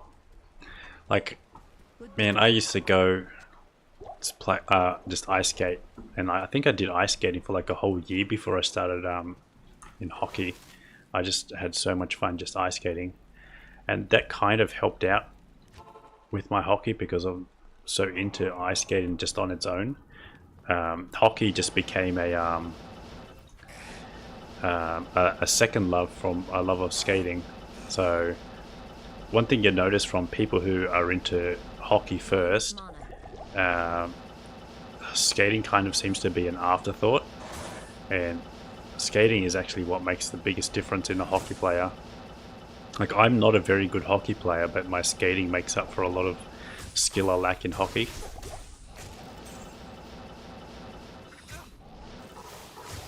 Oh my god.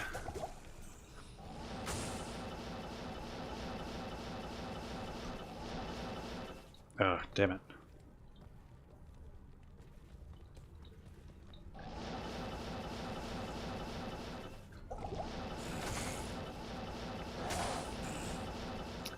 I got good enough to do like a reverse 360 jump on hockey skates. I never did any figure skating or anything like that. But I landed on my ass once and I had a bruise that was just like my whole ass cheek. And yeah, after that I'm just like, yeah, that's enough trick skating. I'm just gonna keep that to when I've got hockey gear on. So I don't really do any trick skating anymore.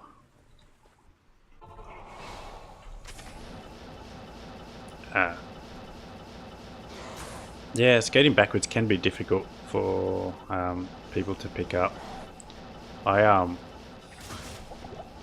Yeah, I actually played my first probably 5-6 years as a defenseman because I could skate backwards pretty good. But last few years now I've been playing forward. You can pretty much take up any role. The last game I played, I was in center and I won like almost every single face-off, and like almost every single time my team botched it up. I'm like, what's the point of me winning a face-off if oh my god, I can't find a spare bloody space. What's the point of me winning a face-off if you're just not going to do anything with it?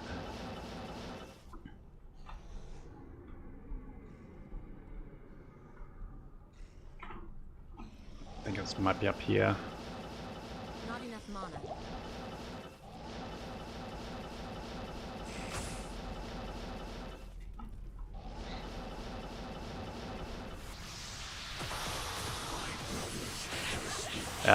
And since my game's on a Saturday, which is like quite rare for me actually, I might go to the skate shop and buy some gear because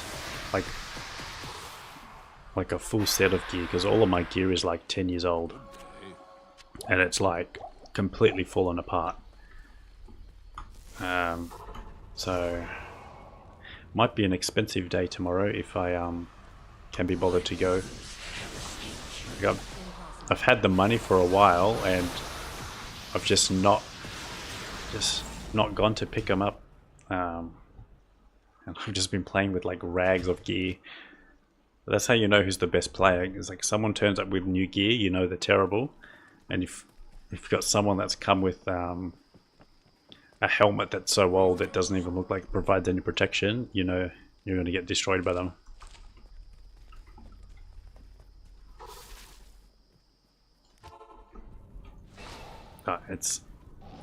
I still will get destroyed by people in their 50s. Like, it's like I might have like 15 years on you, but you've got like 30 years of skating on me.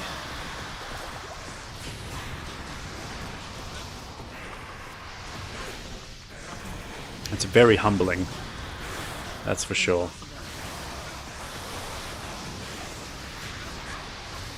Oh yeah, so anyway, we have the second rink is opening up in Sydney, and that's in the shopping centre, and they've fully done a renovation on that too, and they've actually put up boards, like I mean glass. None of our rinks have had any glass. The only rink that we have any glass is in Newcastle, and that's yeah, over 2 hours drive away. Hello. And that was another one where the government like funded it for some sort of tournament once upon a time. That's awful. That's awfuler.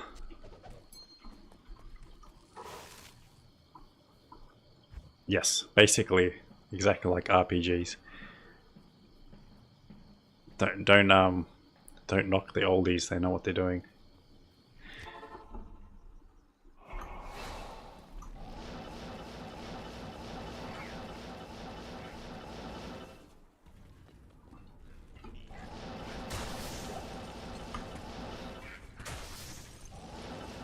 And if it wasn't for hockey, I'd be the biggest fat person like in the world. And not because hockey keeps me fit, because I go to the gym so I can be better at hockey. Because I'm so passionate for performing well when I play. My goal when I go to the gym is to just work out to be better shape for hockey.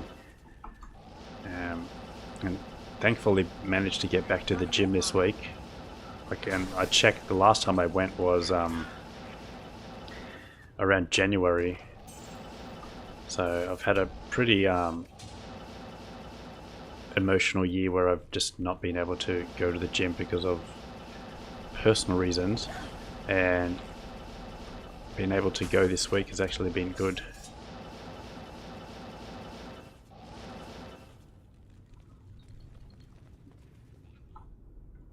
Yes, you've got to have some sort of motivation to go to the gym. For me, at the moment, it was I've just been eating way too much junk food, and I've just been hating my body. And I'm like, I've got to start going back to the gym. I've got to get better at I played the whole hockey season without training whatsoever. I need to make sure that I'm still in decent shape.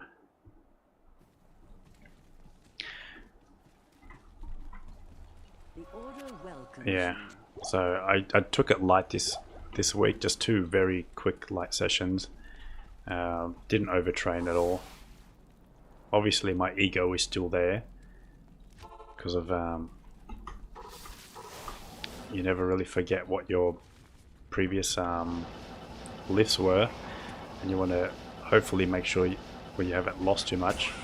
But thankfully I've kept like a good majority of my muscle, or not my muscle, well actually my muscle and strength. I guess it's because it took me bloody forever to build it. Just by walking my dog and just my infrequent games of hockey has just been enough to maintain almost everything. So I reckon, you know, in 1 month I'll be back to my peak form, which is actually pretty surprising considering, well, oh god, that's like 8 months or 9 months I haven't actually trained. So when I put it into, when I say it like that, I'm actually in a pretty good position then.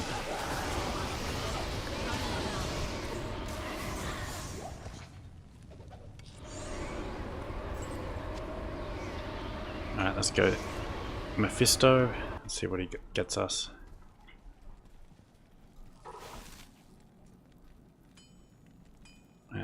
Over here. Oops.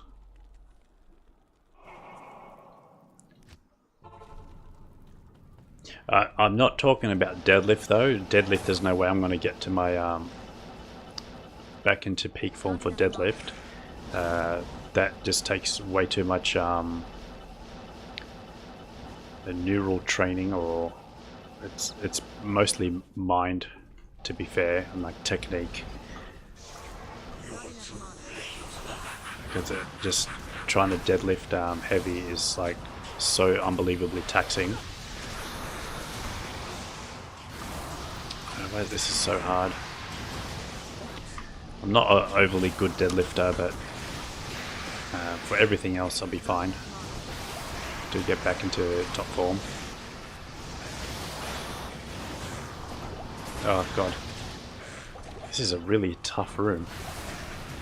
Maybe fireballs are the way to go. think I'm trying to chuck frozen orbs and doing nothing.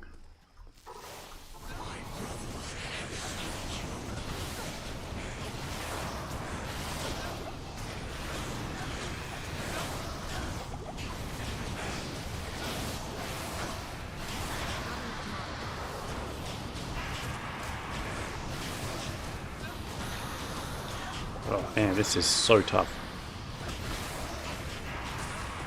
Why does it feel like it's players 8 or something?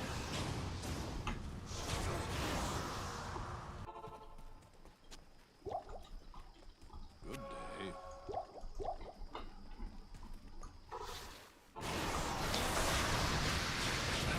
I think these guys here can drop sacred armor. Mephisto can't, but I think yeah, these guys can.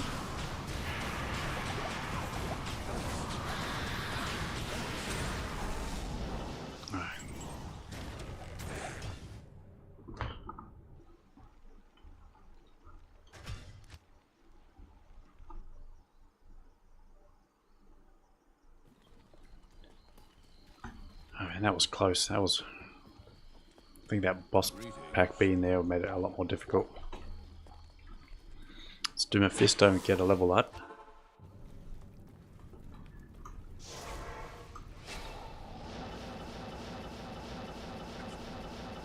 Oh, do you find it? Yes.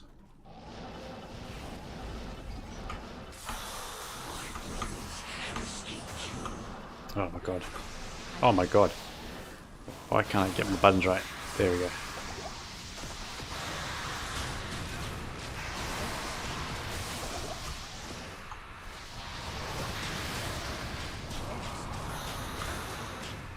Just teleport back just so I can heal my mercenary up again.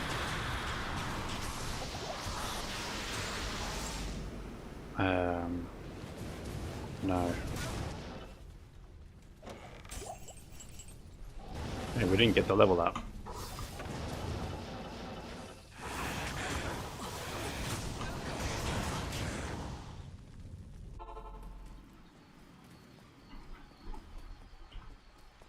Good day. The one thing though about my gym training is because of my goal is to be better at hockey. It's very unconventional to what most people do at the gym. Most people go to do, you know, 3 sets of TikTok swiping or 2 sets of talking with your mate. And when they see actually someone training, they look at you like you're doing something that's foreign. I'm like, hey, if you did some box jumps, you might actually be able to squat more than 60 kilos.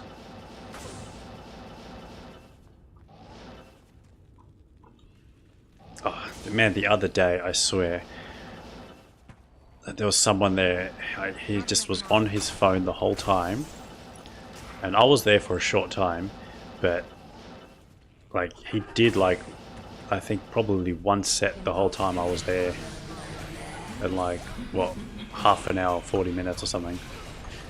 I'm just like, why are you at the gym? Like, do you not have anything better to do? Alright, we've got the level up. You know what, that's actually a really good idea, getting an MP3 player. Like, I sometimes get caught in the habit of, you know, checking Twitter or something, and it's just, I have to make sure I don't do that.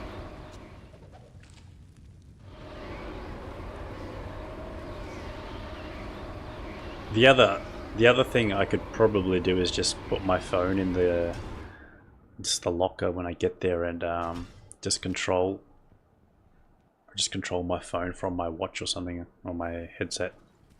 Good to see you. I can do that as well. Hello.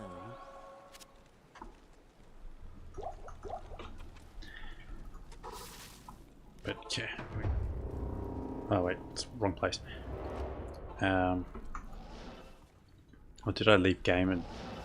That's right. Hey, we got a skill to put in.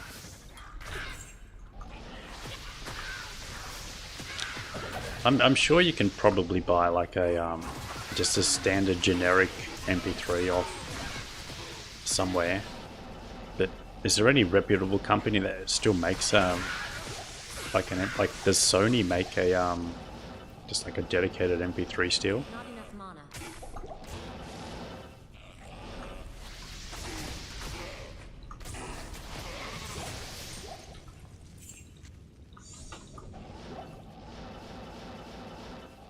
I guess just Bluetooth on it would be nice as well, so you can use a Bluetooth headset. Yeah. But yeah, eBay would probably be the place to go. Maybe yeah, Amazon's probably got some as well.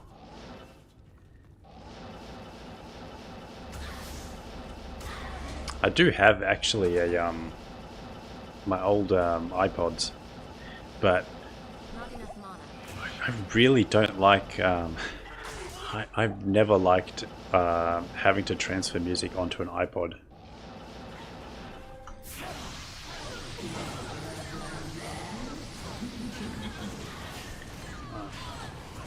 And I use YouTube Music.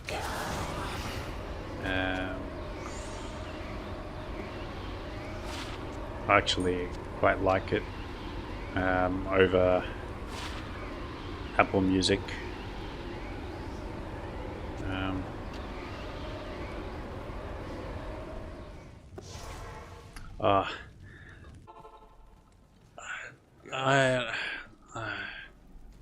Yeah, I guess back then it was kind of like a quirky thing to do, but I never really enjoyed it. And now just to install, what is it even called anymore?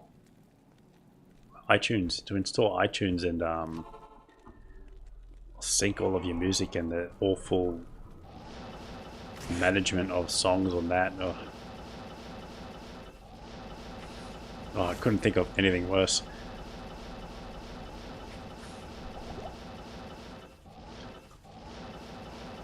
I've never been a fan of Apple, but I have used them for like a few generations here and there.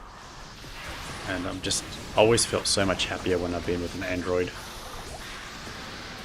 Impossible. Not enough mana. And my partner's the opposite. Oh man.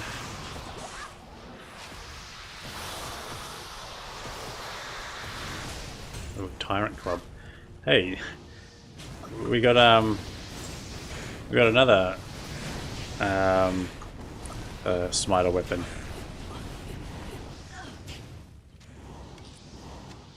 So we're fine for weapons. We've got 3 weapons now. I need mana.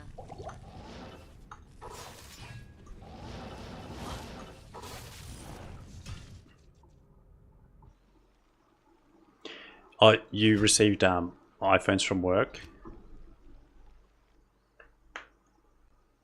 Yeah, actually, I should have checked the coronet. That was my mistake. Yeah, damn it. Yes. Yeah. Yeah, I was the same. I had a couple of free iPhones from Apple. And Apple don't actually give out freebies, like almost never. But I did some sort of Apple training, selling freaking thingamabob back in the day. That was basically the only way I'd use it.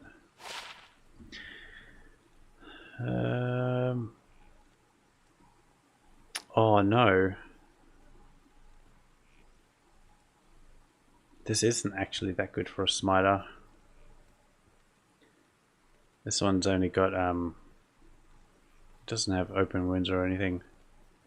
It's like, yeah, okay. It does have enchant, but where can I put this?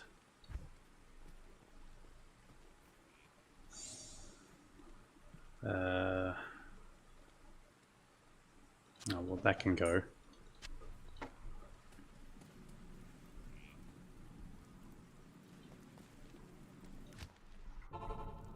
I had the option of getting a MacBook when I started at work, or a HP. I chose the HP, and now new hires don't get the option. I'm surprised you made it. No, I haven't tried Project D2.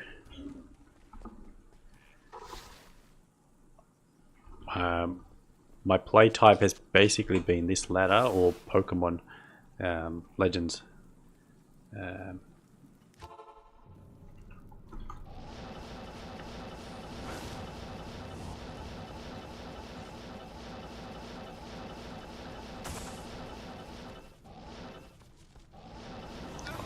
Have you used the Mac before? Because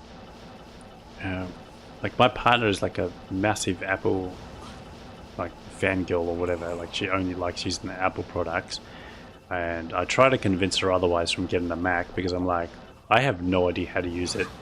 If you want to do anything on it, you're basically going to have to figure it out on your own. And she's like, yeah, I don't really like Macs. And I've heard the same thing from other people as well. Like they're really into their iPhones, but when it comes to a computer, they're not really into the Mac. So it just depends. If you used it like for a few weeks at least, you'll be kind of familiar what it's like. So we have a few people at work that use them, and I'm just like, how are you productive with them? I feel like you're just one of the people that has a job, and you're one of the people that just joins meetings and pretends to do work while everyone else on your team covers you.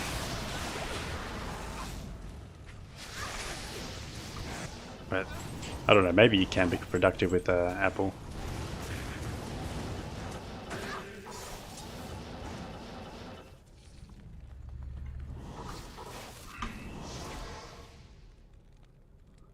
Yeah. Good day. Yes.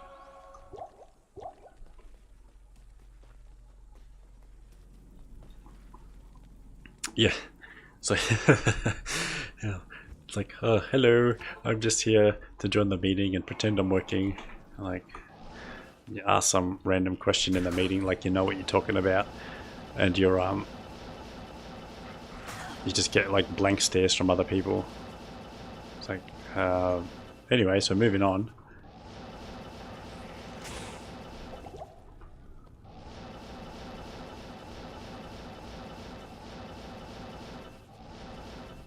Yeah.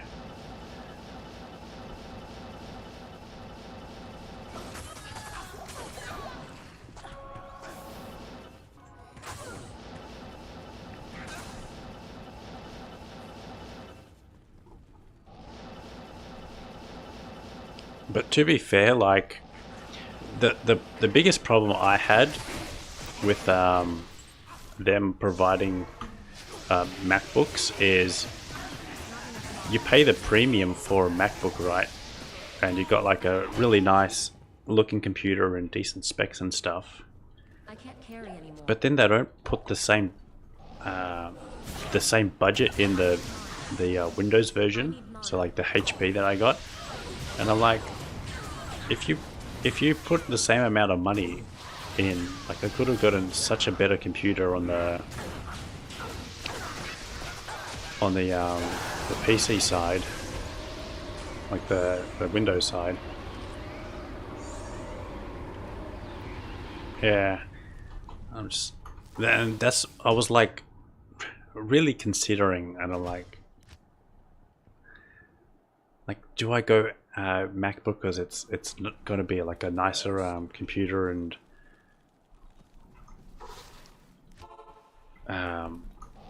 then I can be one of the, oh look at me, I'm a special snowflake that works at a large company, and I'm a smug asshole. And then I'm like, no, I got to make sure that I convert this contract into a full-time position. So Let me get something I know I'm gonna be familiar with.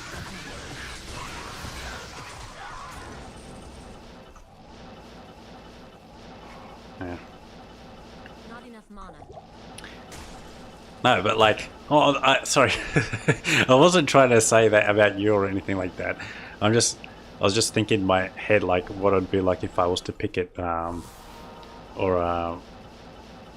I'm sure most people are fine with it, but I'm so used to being a PC, like a Windows user.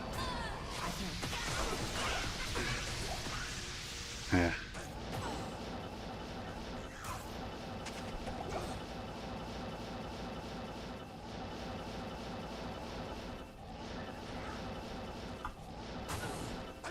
Oh, okay. So, do you know what? I'm glad that you've said that, because then that means everyone who's picked the Apple at work has probably felt the same way and had the same thoughts as well, unless they were like already really keen into MacBooks and stuff. Then that's just like would have been a no-brainer for them. Yeah, but if you're like used Windows a lot and need potion again. If you use Windows a lot and you're trying to decide which one to get, then everyone's probably gone through the same feelings.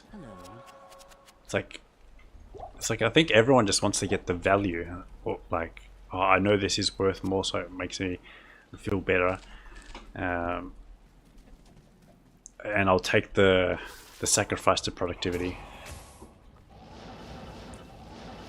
But that will probably only be, yeah, like as you said, like a teething process, like just a loading process. You'll probably end up being just as productive on a Mac.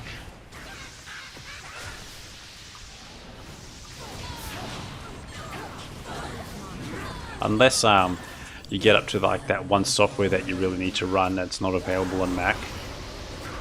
Hey, another pole rune.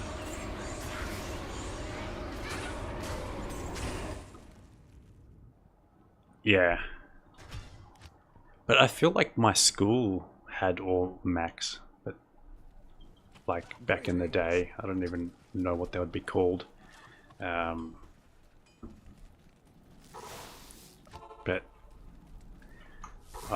and especially in Australia, I don't think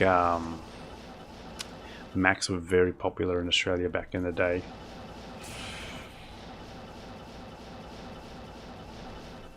We probably got like a lot of Japanese like branded computers and stuff.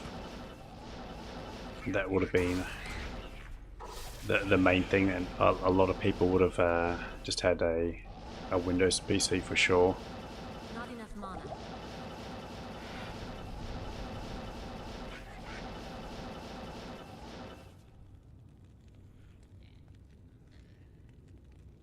Yeah, it seems like it would have been like that for most of the world, and that's just because just the heavy American influence from Apple. So I'd say they would have been way more prevalent in America. Otherwise, I don't think how they would have bloody stayed in business. I actually don't really remember how anyone would have run a business or anything like that with Macs in the day.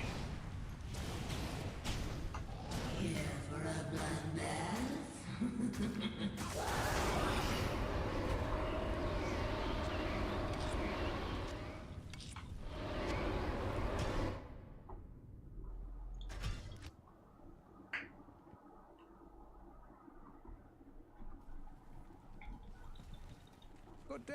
But I did see a video on Instagram where they were showing up those old like CRT screen Macs or iMacs or whatever they were called, like the ones that had like the blue or the different colored ones and stuff.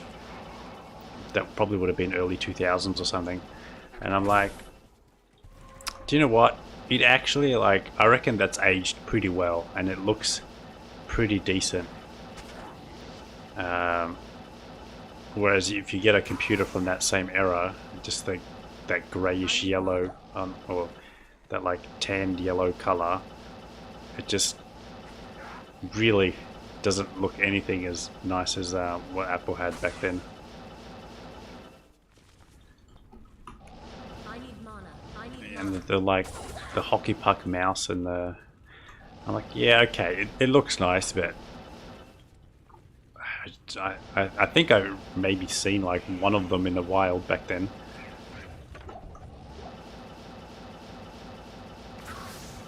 Not enough mana. And I think that is an aesthetic that they should bring back.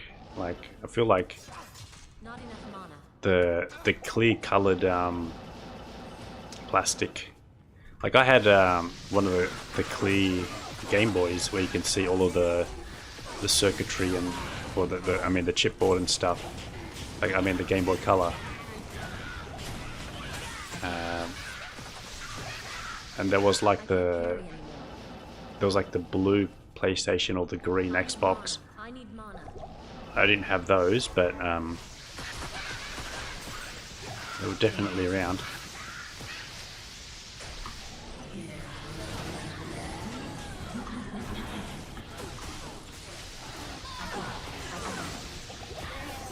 Not enough mana.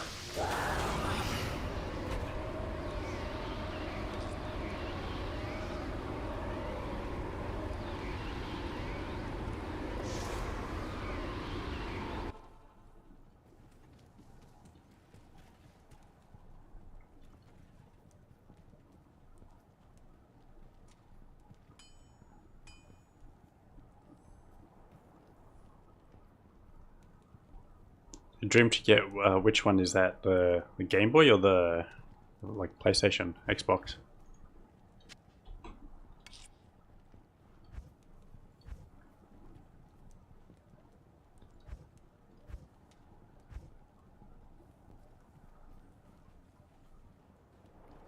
Ah.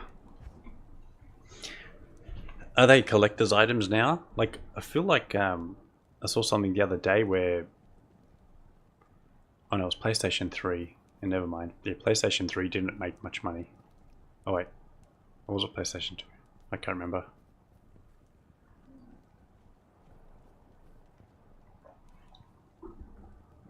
I've got one of the slim PS2s, but I really didn't play it too much. What do I do for space, man? This is awful. Alright, well, you can go. Let's pop these in here. And then let's make a mule. I can't carry anymore. I think I actually might have a mule.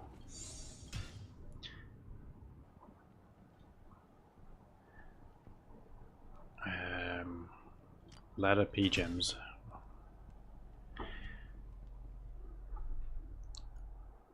I've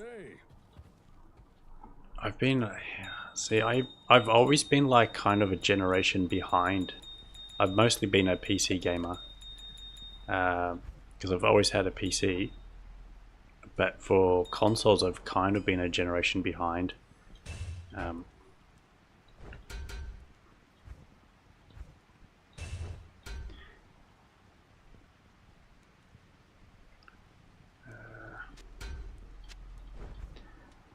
So when like the PlayStation, oh no, keep that in there. I totally forgot I had that belt. I think PlayStations were expensive everywhere. My neighbor had one, so I played a lot of his, like Crash Bandicoot and stuff.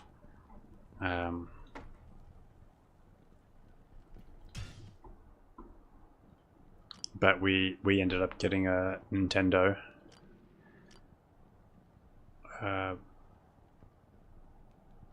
That's the character I want. Then ended up getting a Xbox as well, so went like Nintendo, Xbox. I picked up a PlayStation, well, I guess just a little bit before the PS2 came out, so I got that. It would have been used.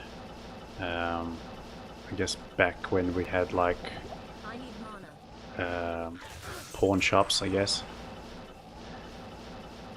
That's PAWN. And I picked up a few games. I still got that kicking around with all the games I had from back then. And then yeah, went Xbox. Welcomes you. Yeah, basically, I don't think anybody had the money unless your parents were spoiling you. I had the European migrant parents who Not enough mana. were too busy buying all the property in Australia to spend anything else on their kids, so we had to fend for ourselves.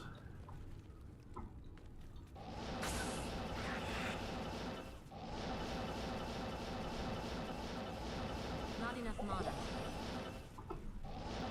The Xbox was that was great, and then I did the Xbox 360, and I spent so much time on that thing. Then Xbox One, and then when the PS5 came out, and the whatever the current Xbox is now. I haven't picked up the latest Xbox. I do have the PS5, but I haven't even really put that much time into that either. I think I've put only like a few hundred hours into it, I think. Put way more into a Switch. That's basically just because I played Diablo on it.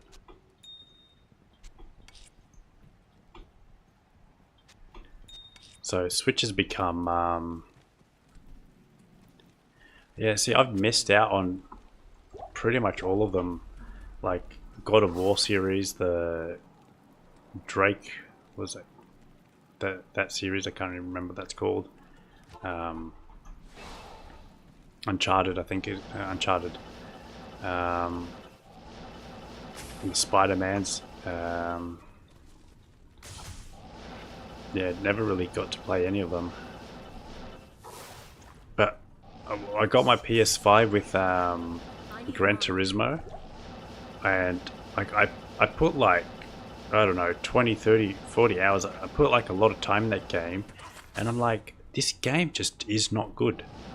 I'm like this game is just, it really is nowhere near as good as the Forza games. I need mana. Like the Forza games on Xbox are just like elite compared to Gran Turismo.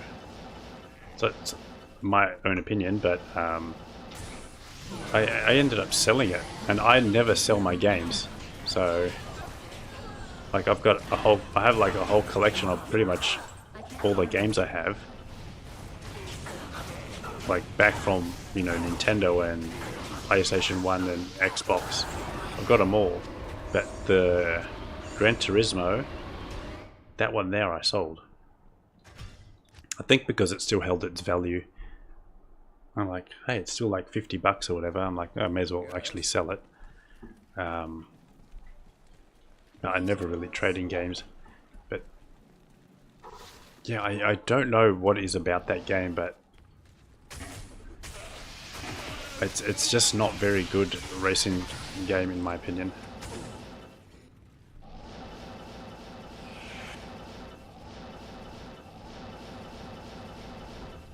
Man, was it Forza Horizon 2? The one where I think you're in Italy, and I think they kind of do it over Italy and France. That game, man, I played that forever. I really, really enjoyed that game. I need mana. Put a few hours into Forza Horizon 4, but not nowhere near as much as in 2.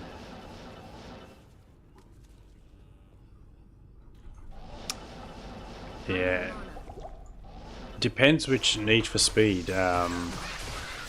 So I was into a lot of the Need for Speeds.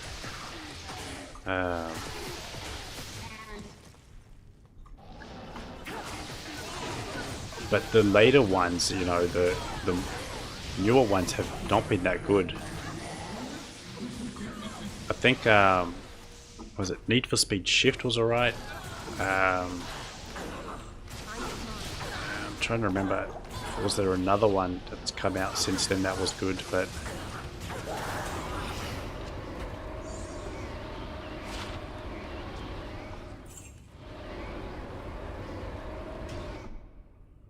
Underground 2, I've still got that on PC, like,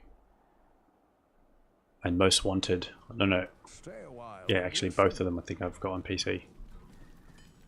Those were bloody awesome games. Yes?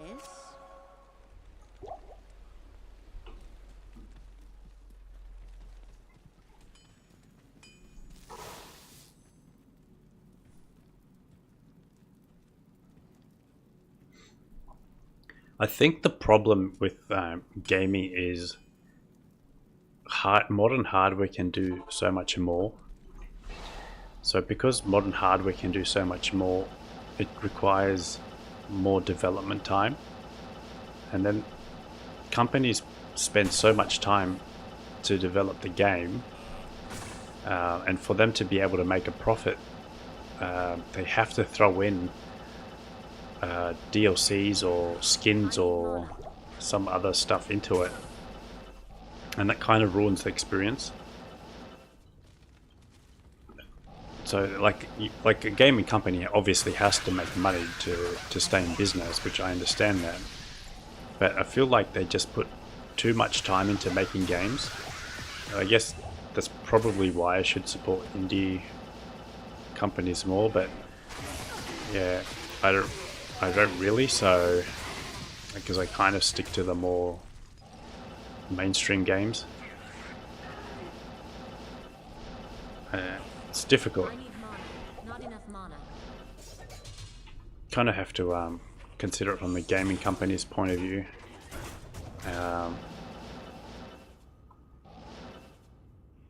Yeah, and that's the thing. If the company's mainly focusing on graphics, then that's where they're losing out on. And I think Pokemon Legends is a perfect example of people really don't care about graphics. They care about good gameplay. So you have so many people just going on and complaining like, this is 2025, how can you make a game that looks so bad? And everything that's come out recently looks so good but plays bad, and then Pokemon plays good and looks so bad. So hey, we got Tower Rushes for real this time.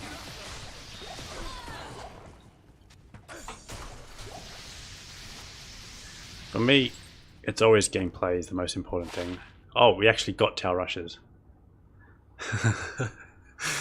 Okay. Do we have FCR on that? I've got the belt, so I'll have to go 2-piece for the FCR, I think. You know, full Tower Rushes is actually a possibility now. Oh no. I don't get the FCR. I need 3-piece. Damn. I can go another ring. Yes, it's been a very lucky stream. Actually, I forgot to put stats in, so maybe I can still swap.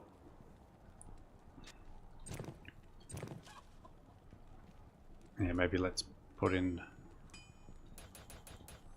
Alright, let's do equip that. Do I have? I should have another 10 FCR.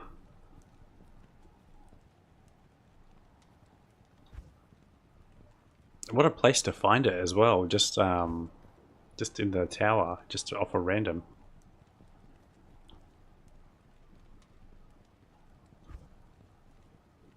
I don't know how I get Tower Rush's amulet before I get a key off her.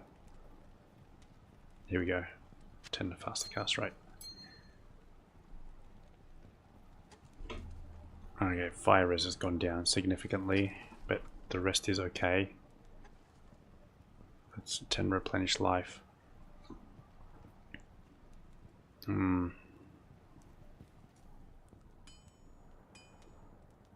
This is a low roll.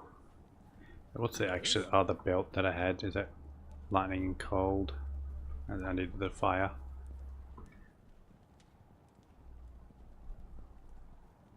But see what I mean about manifesting it though? You just say, oh yeah, there's the Tau Rushes there on the floor.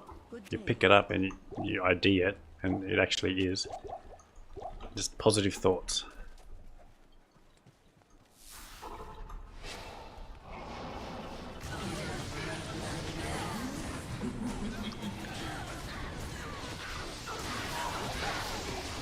I can probably change up my gear now because I'm in my spec. Like, I've got quite a bit of gear at the moment where I can probably go Nova or something. Anyway, yes, so back onto the state of games. And we've seen the same thing with Diablo 4. You know, that game, what is it, StarCraft? Like, I love StarCraft, but they just did a StarCraft skin session, and I'm like, I don't care about cosmetics. I want to play a game that's fun to play. Like, yeah, Diablo looks nice, but you sacrifice gameplay when you have to be always online. And like, that game doesn't have to be always online, so...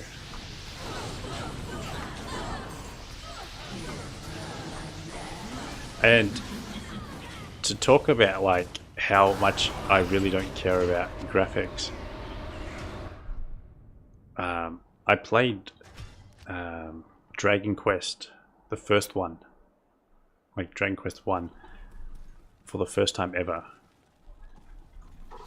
And that's a Nintendo game, like not even Super Nintendo. Like, okay, it was the one that they did for iOS, so it looks a little bit more colorful, but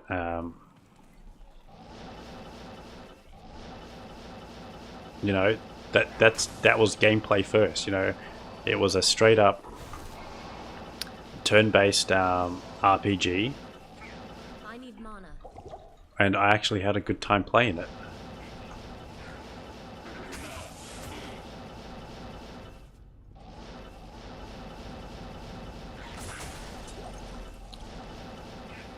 Yeah, what? So I'm guessing you had, what, Chrono Trigger on PlayStation and Final Fantasy, what, 6, 7, 8, 9? I'm a massive 7 and 8 fan. I never got into 9. Also on my to play list. There's so many games I need to get around to playing. I need mana. I need mana.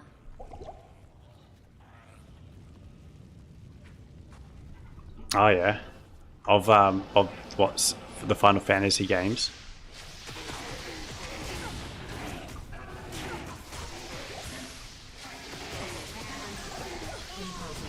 Oh god.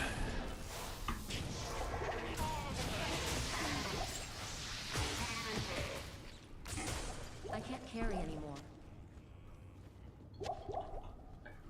NDTZ would actually be awesome next, but I'm actually, maybe that's a way I can I should experience some games, and maybe watch some Let's Plays of some games I just never got around to, because there's so many games I've just not been able to get around to. There we go, we've got a key. Alright, no Istrin though. Alright, let's do some Mephisto farming, see if we can get some boots. Not Ist, I mean Lemrune. So I got key. The problem is I might just need a little bit more key. Actually, I could probably just go with what's it called? Not stealth. Ah, oh, damn it. Oh, I did get another lumber, so I guess I can just make this again. That could be an option. Alright, let me farm a little bit, see if I can get some boots, and then we'll see what I can find.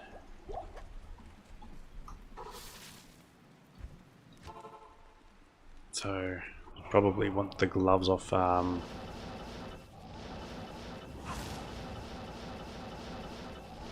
might have to also craft some gloves if I don't get the open wounds.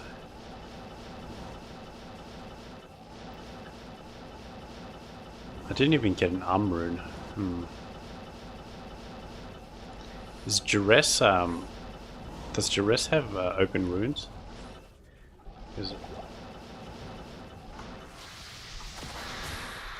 Because that could be an option as well. Duress.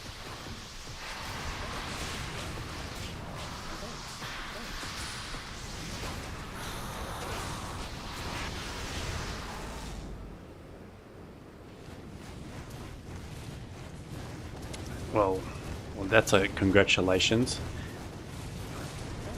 A light skiller on its own is good, and then faster hit recovery. Not good on any of them. Is this on ladder? If you trade that, it's probably worth a lot.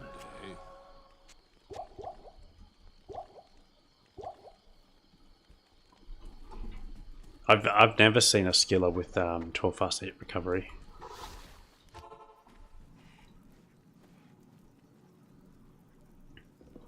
My god, I've completely forgotten how to play.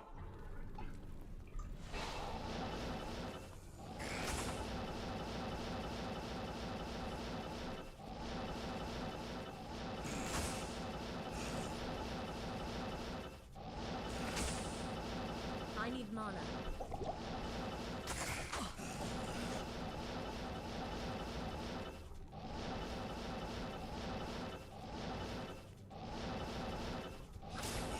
Do you use D2 JSP? Because if you do, you might be a wealthy person. I've never traded on D2 JSP, so all of my rare finds basically stay with me. Damn. Not enough mana. Oh yeah. Oh, I think I've seen that website.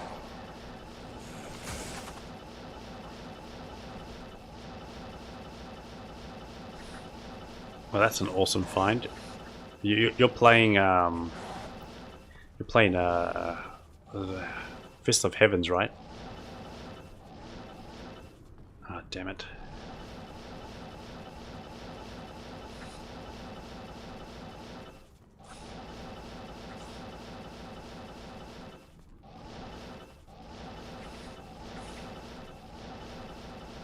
I need mana.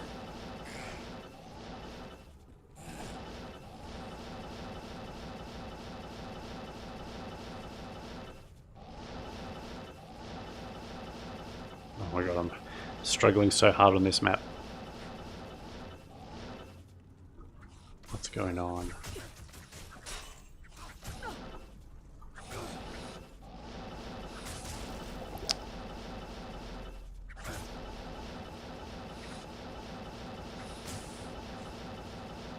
Oh god, this is a bad time, that's for sure.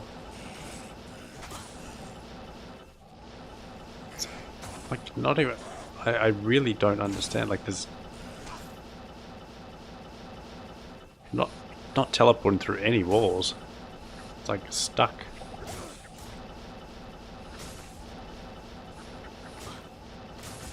What is going on? Oi.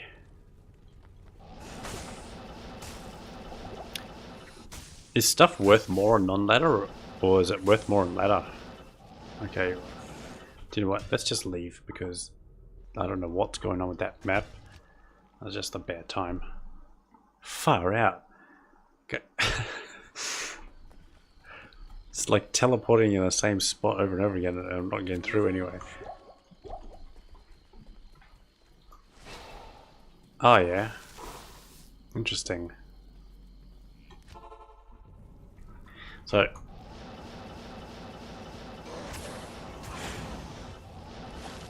I guess all the stuff I'm finding on ladder is oh my god.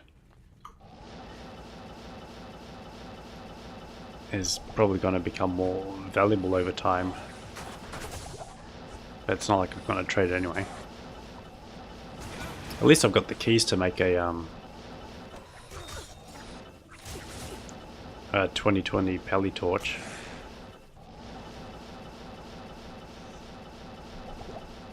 Finally, Jesus.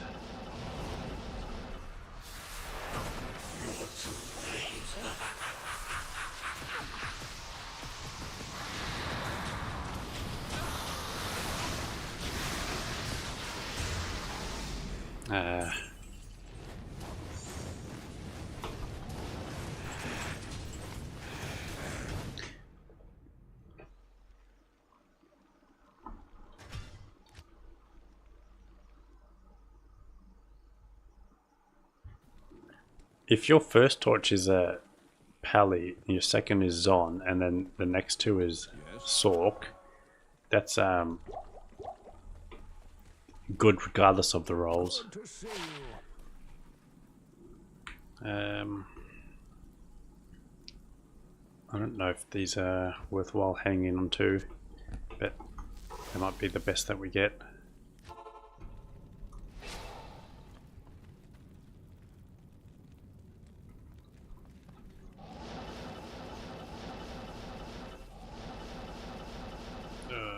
Yes, we got level 3, nice.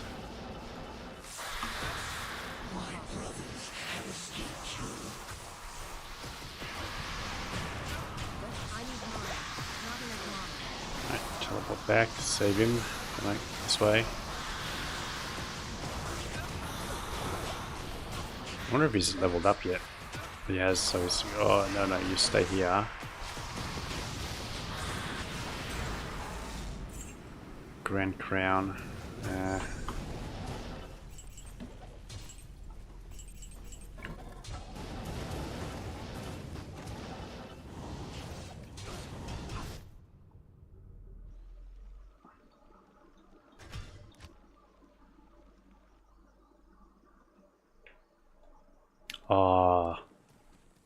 Can you really trade a torch for an Ohm rune?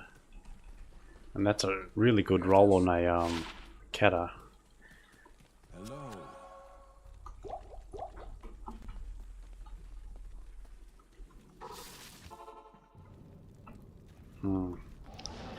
Man, you've been playing ladder non-stop then, if you've gotten that much. I'm like almost up to my first torch and it's completely destroying me. But it's not a race. It's all about doing what can be done and doing it fun. For me at least.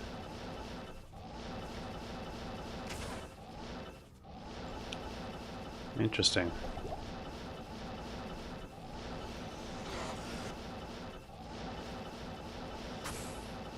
I seem to find Sork torches the least.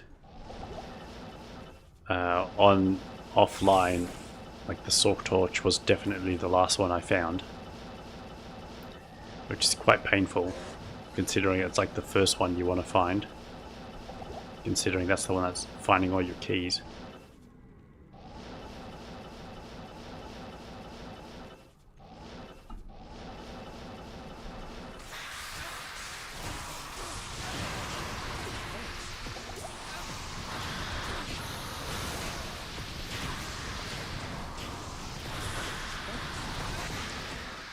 Yeah.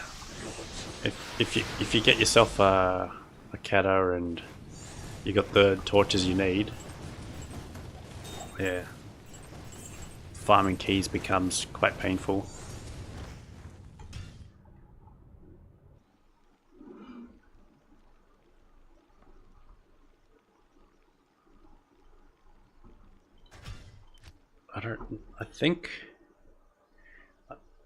I think I found only one 2020 torch offline, and I think that was a druid torch. Good day.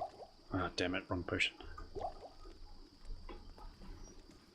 But yeah, a 2020 Sork torch, oh, that's the dream. Let's get rid of that. And that.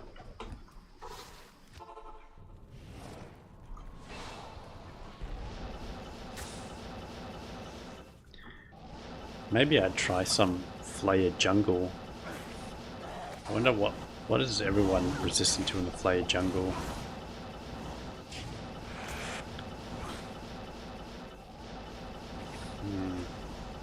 Terrazone Flayer jungle. Get myself a Cold Sunder.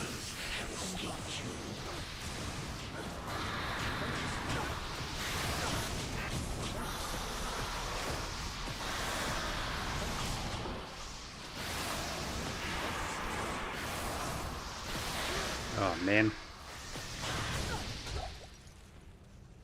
I've got Saigons again. That's a second drink. Might actually, actually I did make some space. Let's go check out what the Terrazone's like.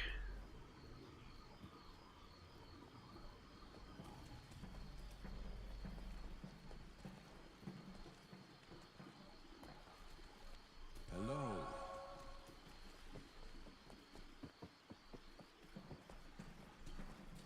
Hello. Oh, man, out of gold. Well, what's with the 91 amulets? Is that for crafting?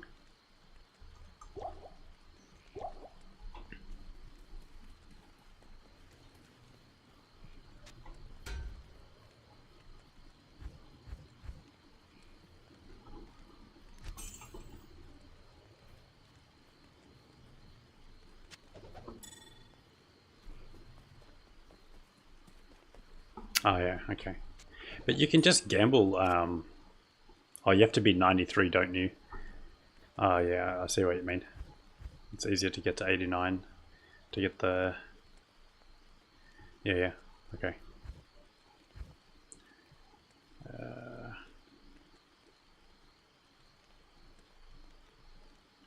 Let's grab that and make some gold. So 3 chip gems and a El Cheapo wand gives us a slightly less El Cheapo wand. Alright, well we made 20k, Overburdened. well 19k profit on that, so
burden.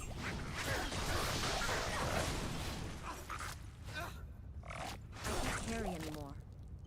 But there's a higher ceiling. Does the high ceiling give much better in rolls, or is it same really? I think, but the amount of amulets you roll anyway, it's like so hard to get something.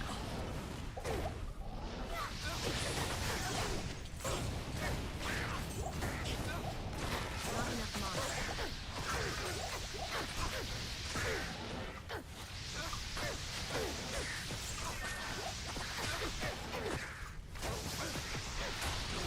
I can't carry anymore. Are you running Pendle just one up, like just only doing Pendle runs, or do you loop it in with other things? I can.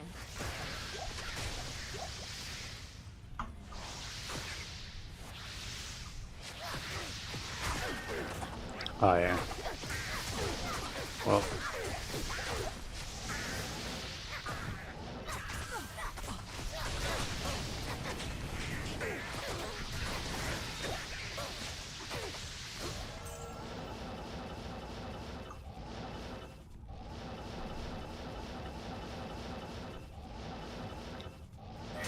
I need mana.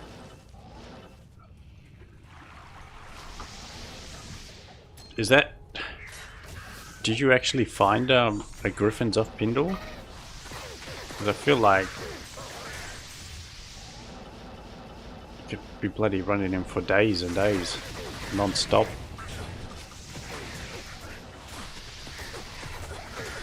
Oh god.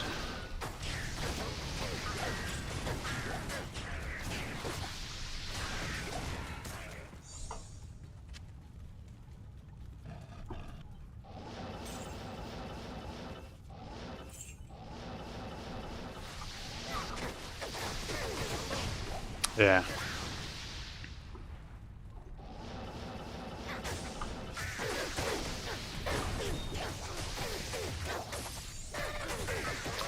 I've kind of lost my passion for griffins. It's like one of those items that just wants to troll me. I just can't put myself through that anymore. If I find one and it's actually rolled some good stuff, I might actually be able to use it for the first time ever. Yeah. I was I am overburdened. farming Chaos Sanctuary over and over again, and in one weekend I got 3 Mavina's diadems, and I was just like, because every Mavina's diadem is just like a failed Griffin's, and it's like, this is just so painful.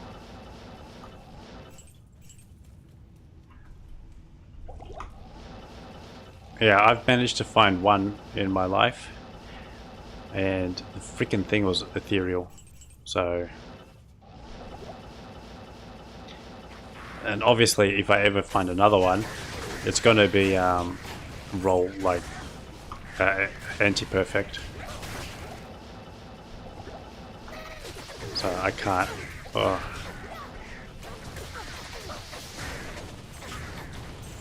But some other items, like a lot of people have played this game and like never even found a Shaco, and I'm like, I found like 20 or 30 of those. Impossible. Like Shakos aren't actually that difficult to come by, but Griffins though, on the other hand.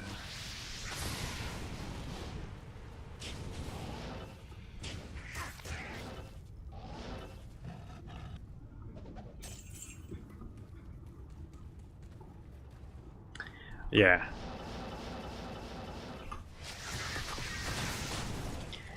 Yeah, considering that I found a Shaco just playing through in Act 1 in Hell on a Javazon. Yeah, most people should be able to find one if they put enough hours into Diablo.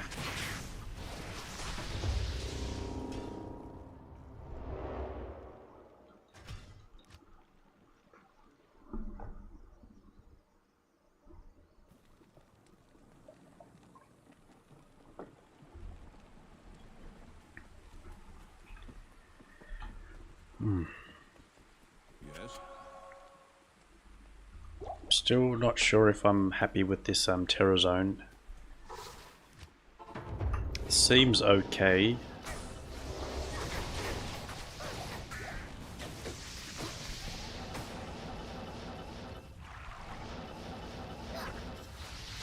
A little dangerous, but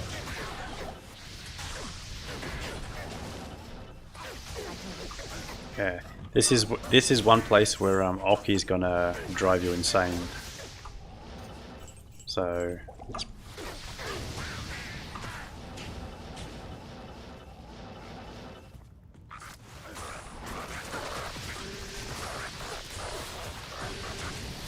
I can't carry anymore. I am overburdened. probably should have saved the well. That was my mistake. I can't. I can't.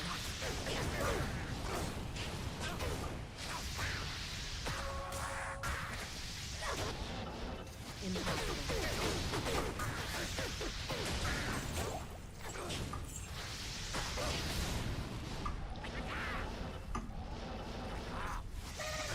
So I wonder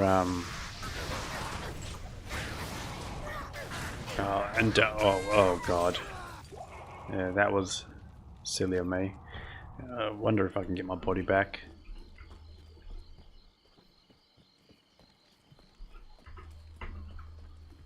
I don't even have any gold either. I'm like totally flat broke.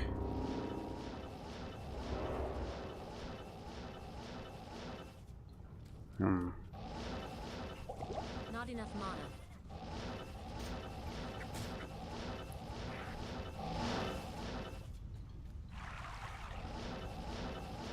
My paladin doesn't even have any gear on it, so I don't even think. Oh god.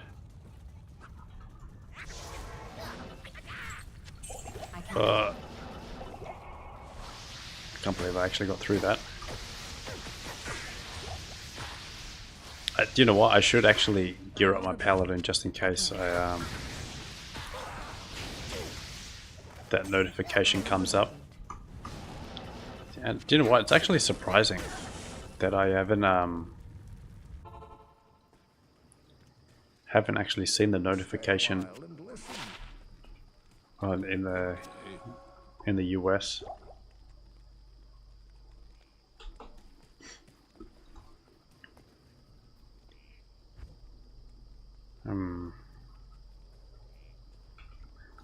Let's see what we got on the pally.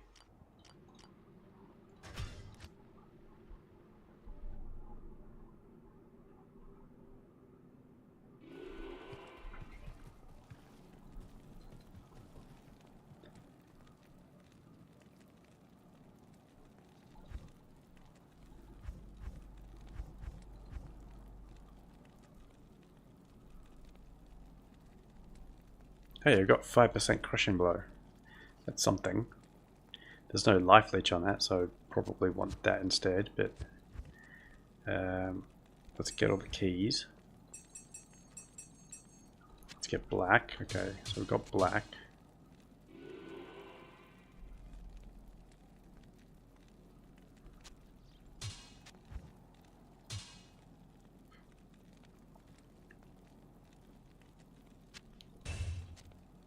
For that I could make a smoke, so that's good. At least I got a base for that.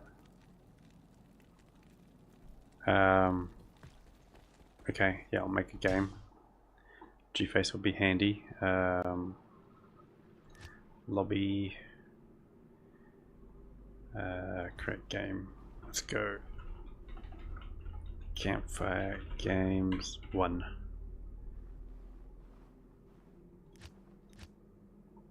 Yes, I'm North America.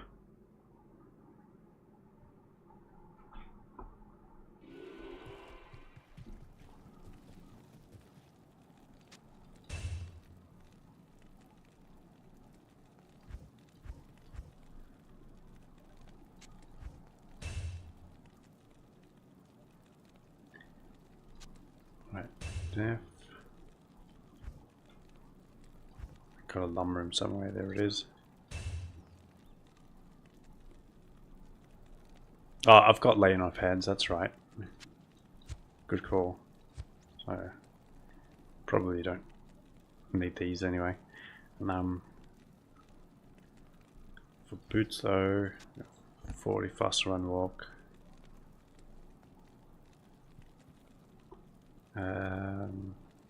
Just for now, I guess. Oh no, 3 combat skills. We'll pop that in here. Actually, should let me set myself up for smiting just in case.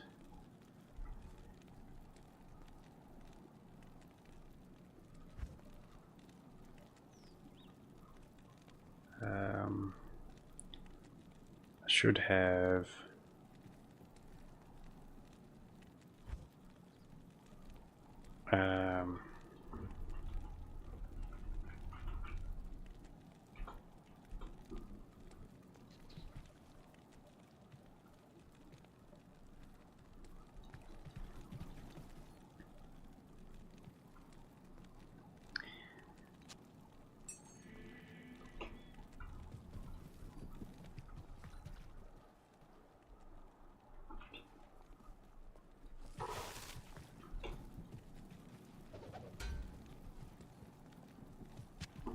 Follow me. This is for you. oh my god. Thank you. There we go. Thank you. Thank you for that. Wow. That's crazy. I've still never even seen one. If I get one, definitely be making Breath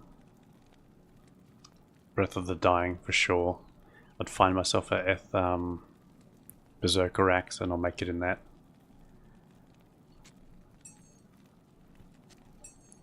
Give Terra. Well, I can't even use the helm.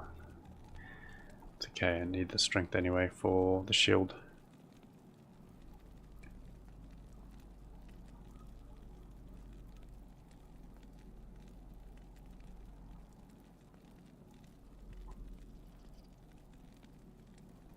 Did they strike? Strength on that.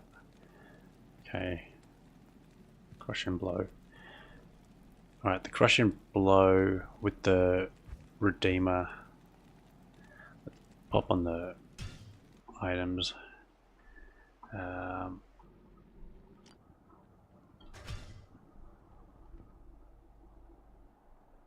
Good day. Oh, did I not move over the item?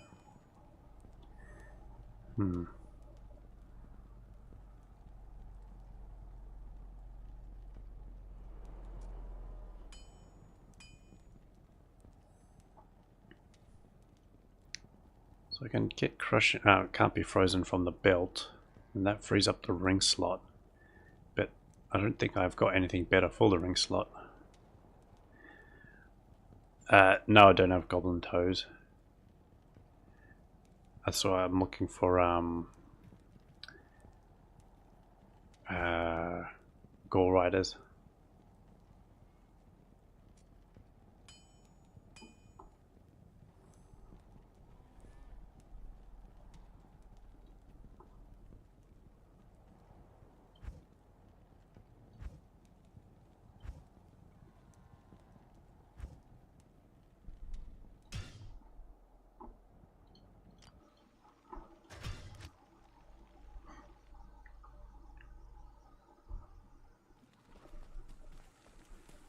I think I got all of the items in this stash. I do.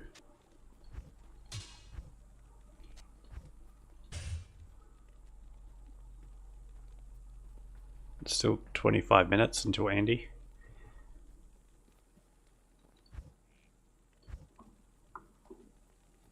Yeah, hopefully I can get it from get some stuff from her. That'll be real handy.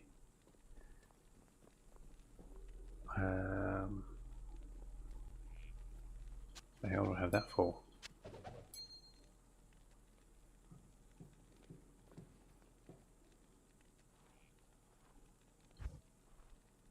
Oh, there's Ravenfrost. Let's put that with this.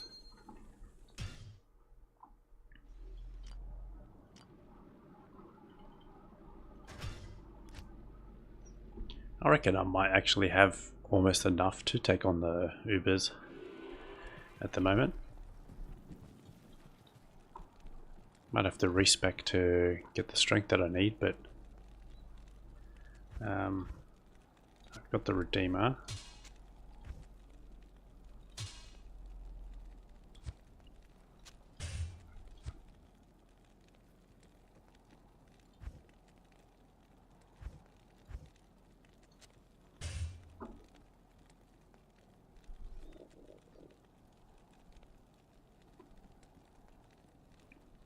What's that? Smite damage is 12 to 16, and we've got 24 to 32. So it's a much better smiter weapon.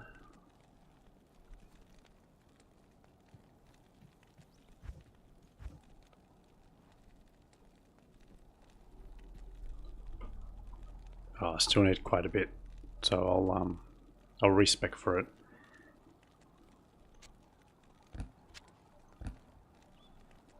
That's not a big deal. I think if I also respec for the Ubers, I'll just go actually max out Smite and Holy Shield.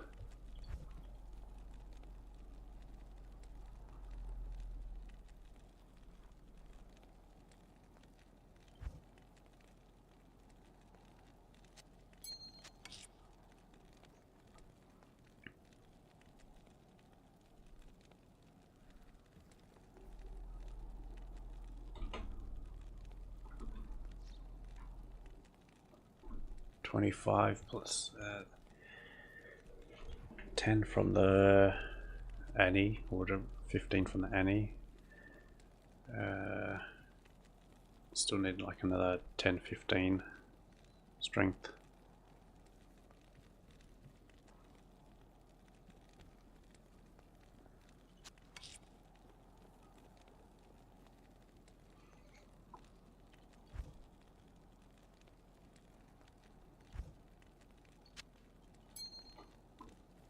No, Ravenfrost is one ring.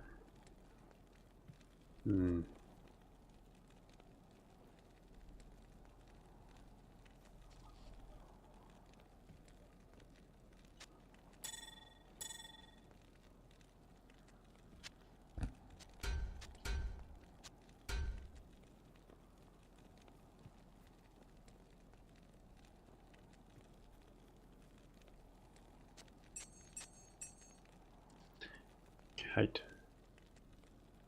Destruction. Oh, there we go. The keys.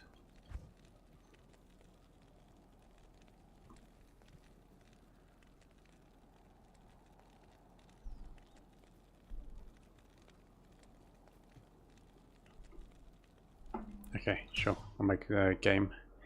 I'll just make the lobby. Let's just go Campfire Games 1, password 1.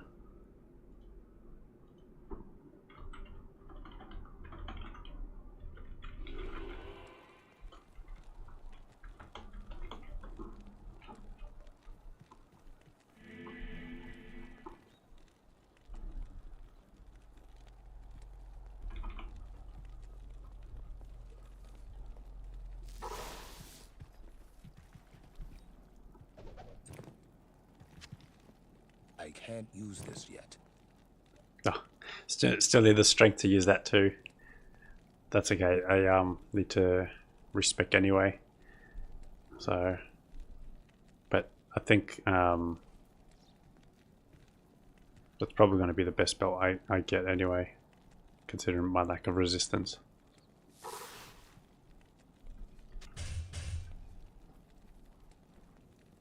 Okay. Thanks. Thanks.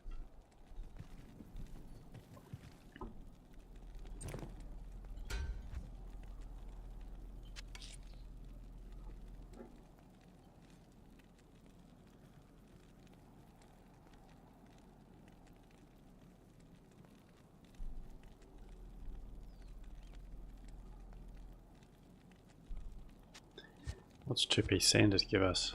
Nothing at all. Okay. So for boots then, those the best I have.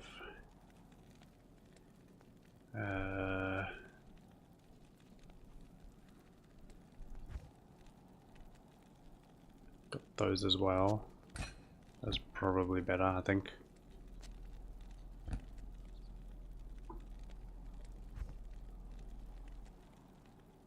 Well, actually, I might. These ones probably be best.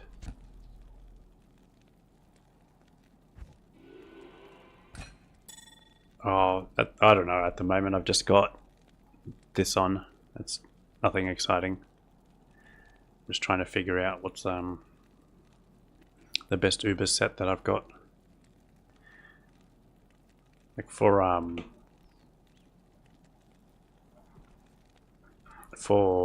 Mephisto, kind of want to have quite a bit of lightning res.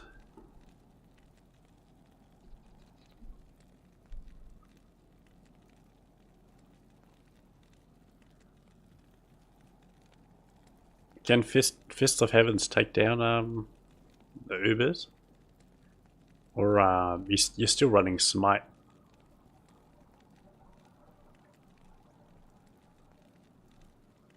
Yeah.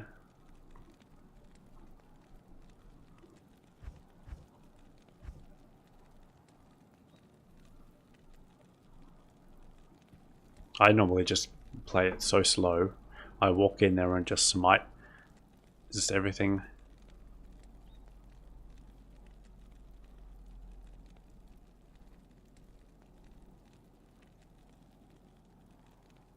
So Fist of Heavens plus Smite and Fanaticism. Interesting.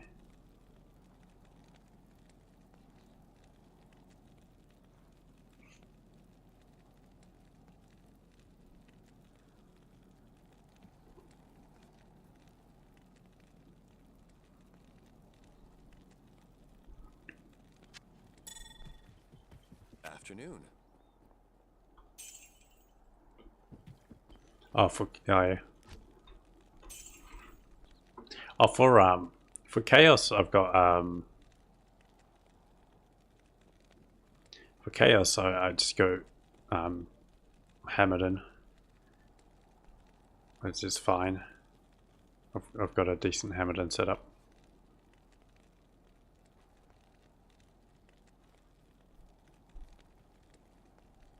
All right. Well, if the Uber Diablo does spawn, then Pally can easily take it out with that gear setup. So let's continue with our Sork.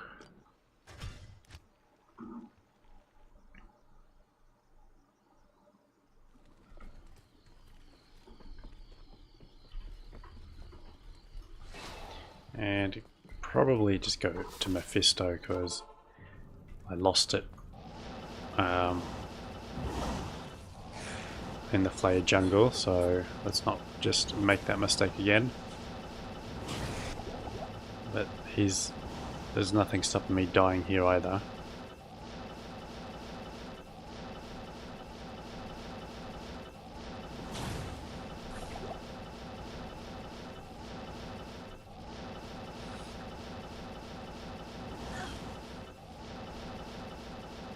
Okay. This is the one real big downside of doing Mephisto farming. Even though I feel like it drops you some good items. Man, just Durance level 3 is such a pain. Ah, far out.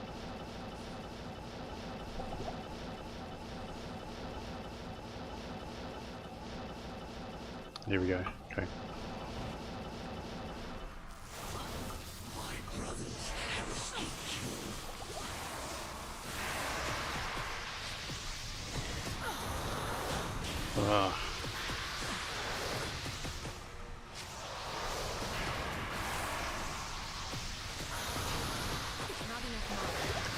Man, life without a Zanara is difficult. Bastard sword. So that's what, Cloud Crack, I think. It's got lightning damage or lightning absorb on it. Black Tongue. I was completely off. Never mind.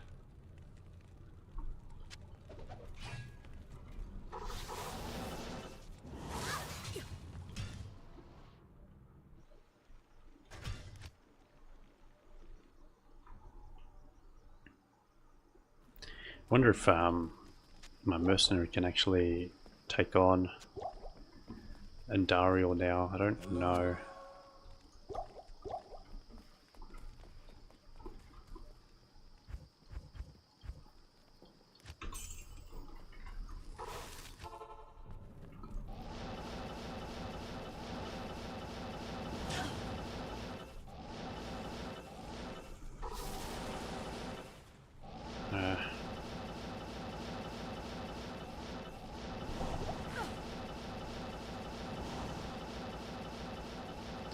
So that actually did work out for once. So you got the entrance here, and then straight across is the level 3.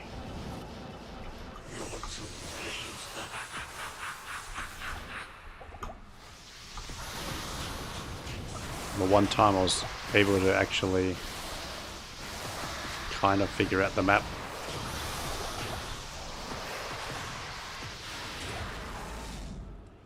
Oh, Monarch. Just missed out on Storm Shield. A rare Monarch is like the most useless item in the game. Because you want the blue Monarchs. What's the gloves? Strength, Dex, Lightning, Fire Res.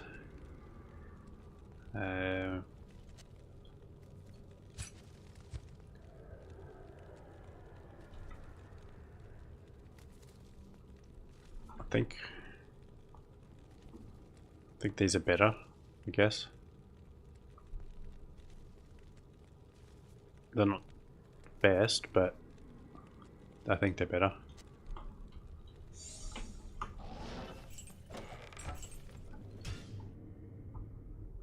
So there's another upgrade. If I need more lightning res, I could also go back to Law. Yes. The Law Helm has 30 lightning res, but my lightning res is completely fine at the moment.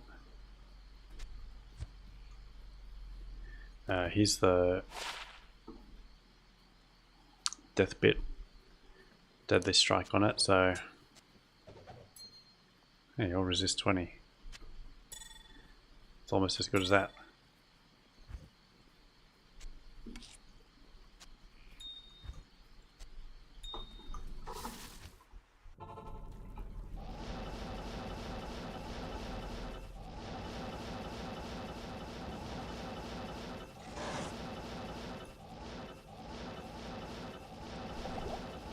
Oh god. Not another map where I can't teleport through any walls.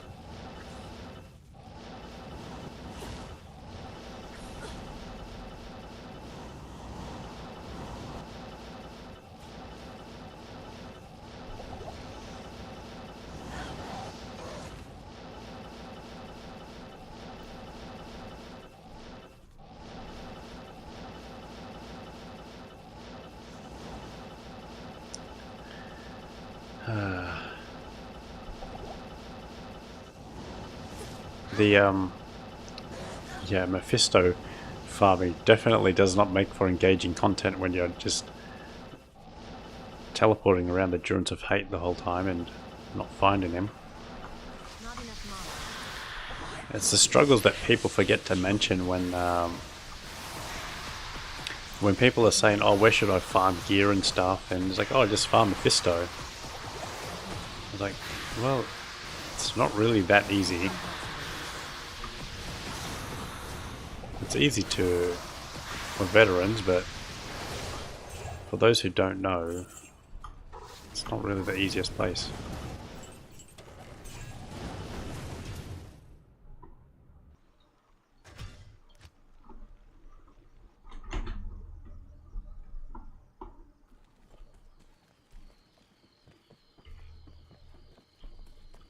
Good day.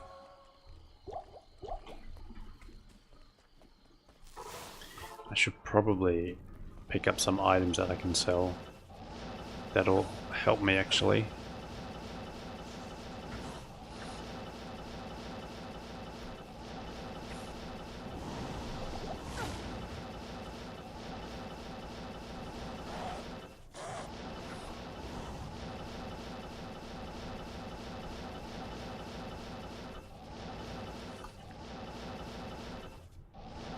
Oh god. Oh, did we get lucky? We did.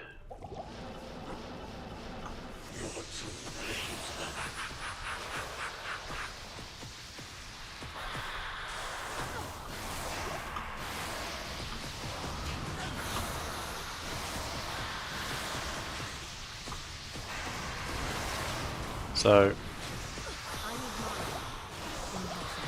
I don't have that much cold res, so I think his cold ball does a lot of damage. That's like the third Grim Shield that I found.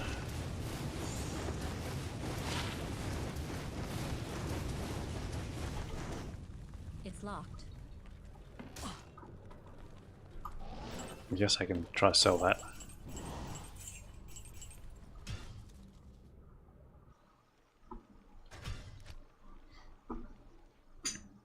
Alright, should have Dariel in what, 8 minutes or so.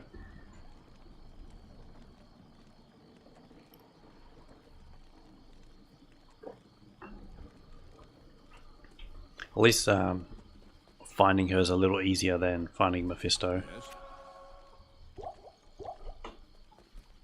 Let's sell the shield.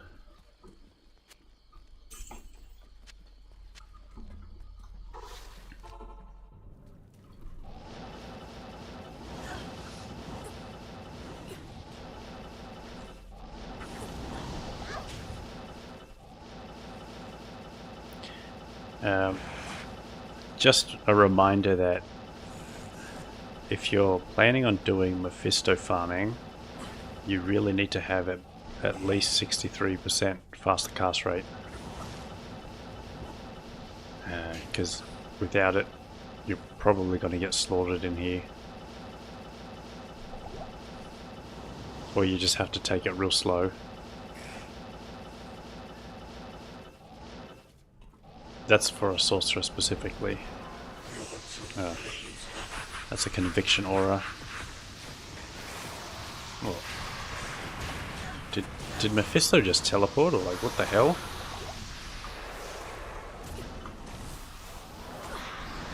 Oh god, what's going on?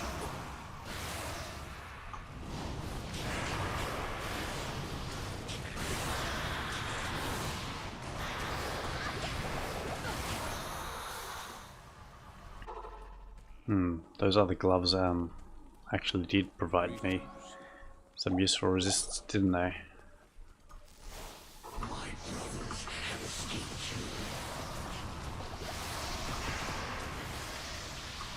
Also, I kind of don't want to drag Mephisto down where he gets healed.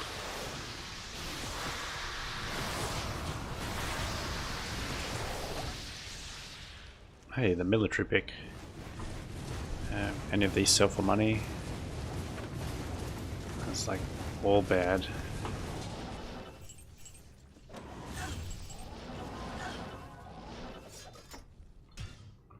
Probably get another run or two in of Mephisto.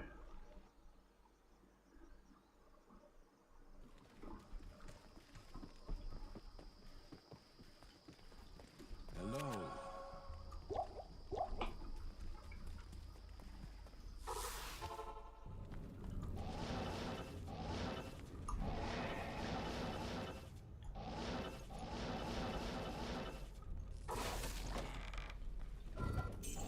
I'm just really annoyed I don't have the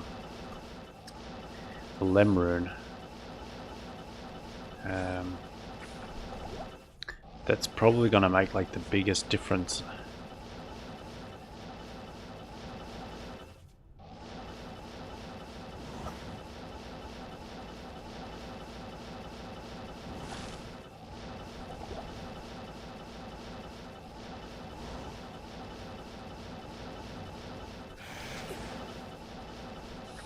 Because what's the level 15 fate or whatever give you? Like, it is like what, 70 or 80 resist all or something. I think I still might need to farm the counters for the Lem rune. Come on. Far out. What a map.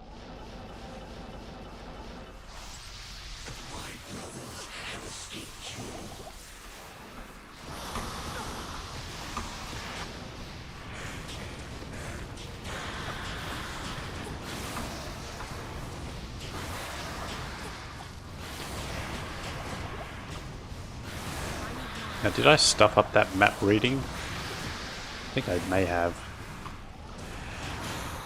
Anyway, found it in the end. Okay, I'm gonna die.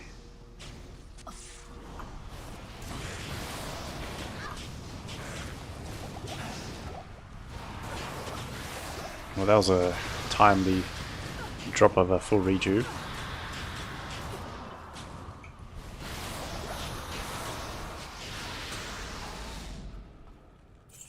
I am overburdened.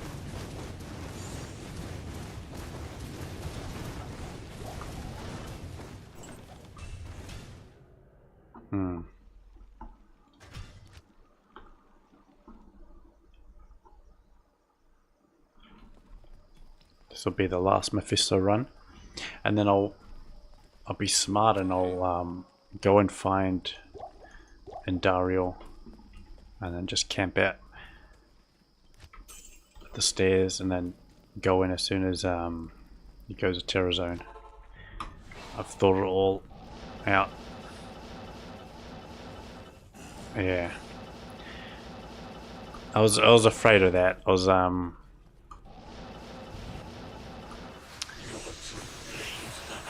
yeah, I'll have to definitely farm that Istrin somehow.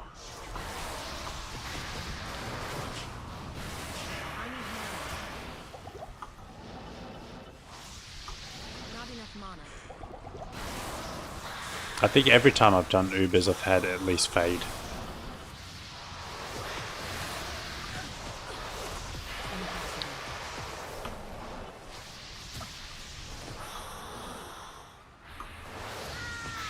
Oh, damn it.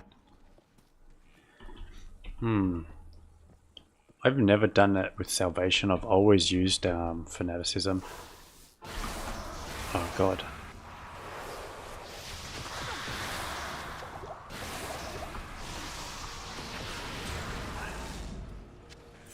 That was a bloody awful run. Oh well. Good day. Yes. I think I've got... Well, I've got what, 2 foul runes? Oh no, I made I made Obedience, so I've only got the 1 left. So I'm gonna... Oh. She beat me to it.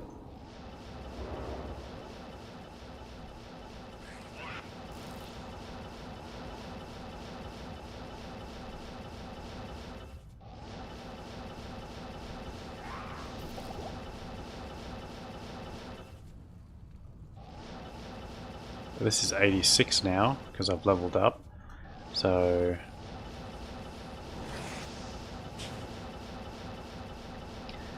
maybe even better items. Not enough mana. Specifically from probably the trash around, not just Andariel. Not enough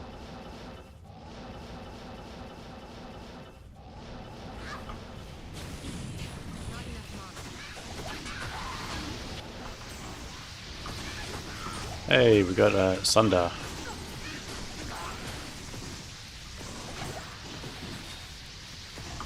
Can it be a cold one?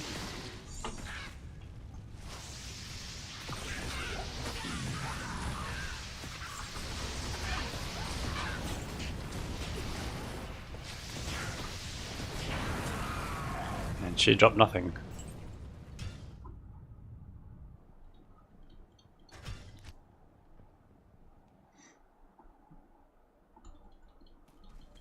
Stay a while and listen.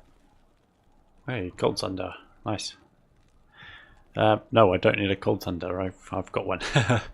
So after Endariel, I'll respec Blizzard.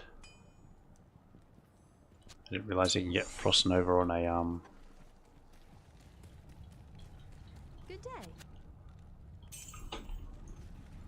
didn't know you can get blizzard on a weapon. Oh, anyway. So we've got the most important Sunder Charm. It's 85 res, so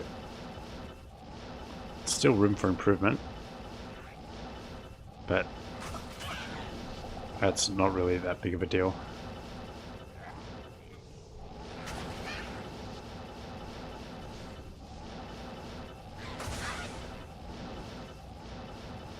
Well, Alex, you're not allowed to take your eyes off the screen then.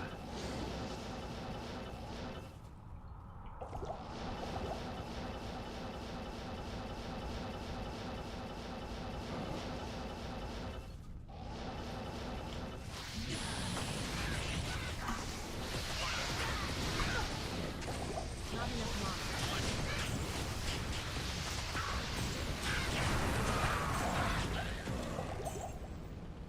I can't carry anymore.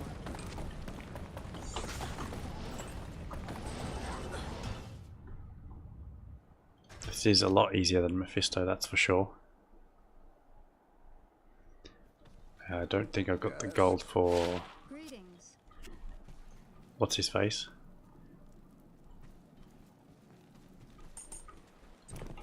Yes. Hey, oh, I do have the gold actually. I don't know if he's going to survive though. And Dariel does hit a bit harder.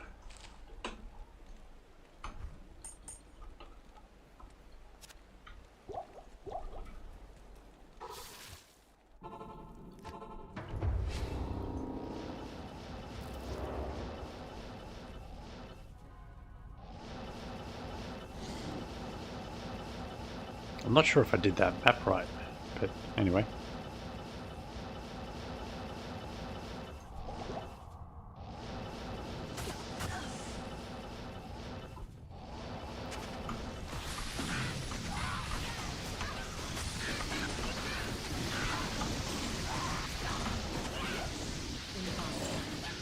That's nice. I'll get a shaker off her right now, actually.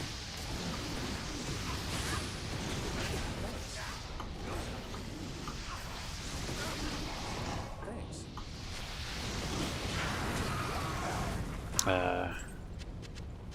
At least she dropped some more items this time. There's a great pole axe. Well, nearly lost our merc.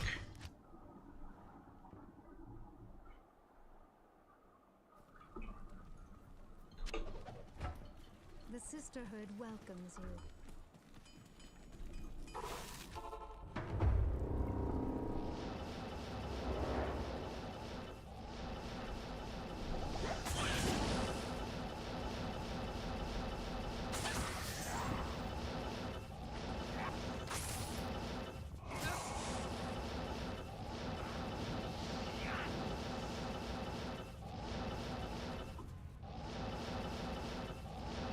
I need mana.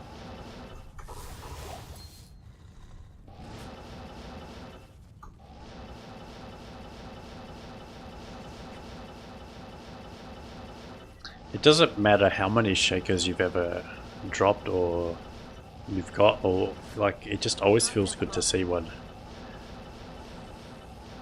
It's just one of those items that is just so good.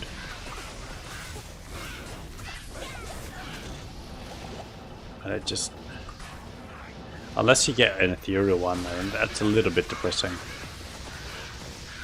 because it doesn't really have that much durability.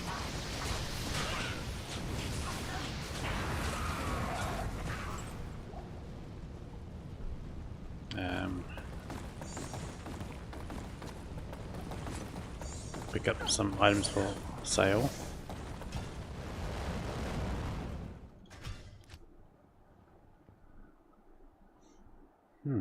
Henry hasn't come back to bed, so Hello. hopefully he's not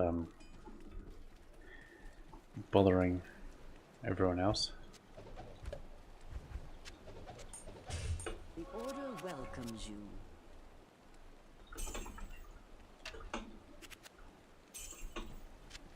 I can't carry anymore.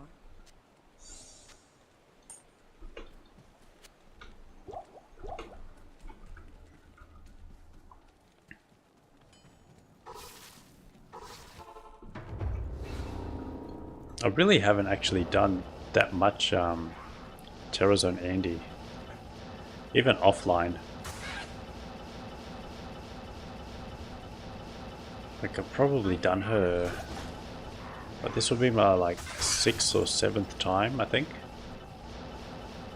doing a session of Terror Andy. I'm not sure if you've been watching what Mr. Llama's been doing, but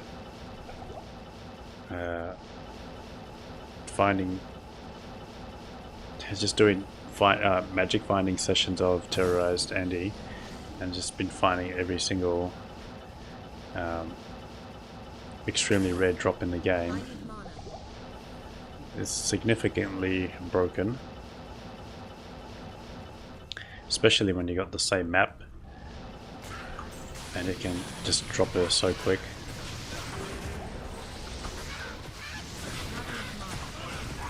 Yeah. Well, no more mercenary. Oh, you're kidding. They're the gloves I need, unique.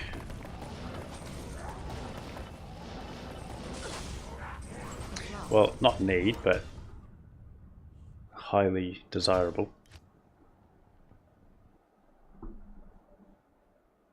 The word need gets lost on a lot of people. They think they need everything, but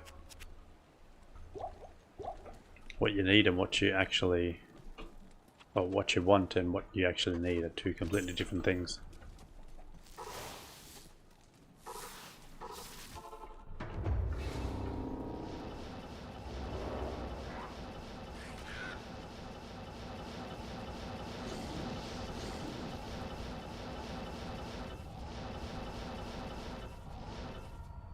I need mana.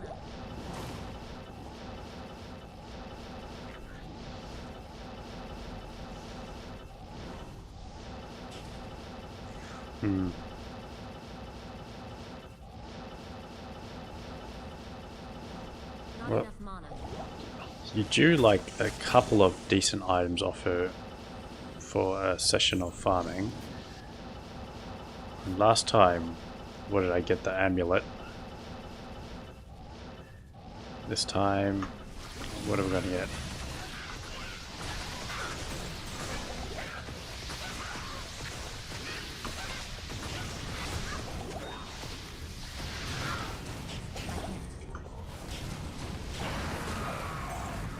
Well, nothing this time. I can't carry anymore.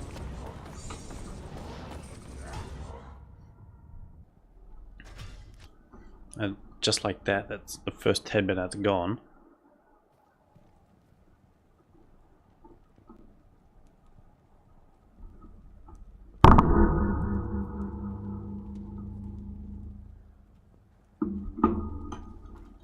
Greetings. Good day. But we'll make up for it in this one. Just have to feel the good items, and at the moment I've not been feeling the good items. I think it's because I've used up my luck at the start of the run.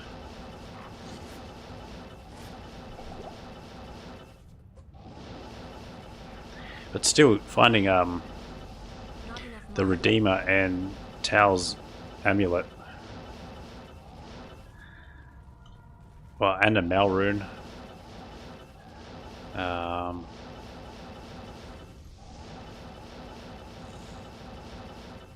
Yeah, it's been pretty lucky. I think just finding Tao's amulet on its own is always just going to be just an awesome day. Like, that's what my 6th one that I think I've ever found.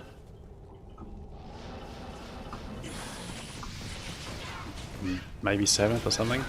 So definitely not an item you find every day.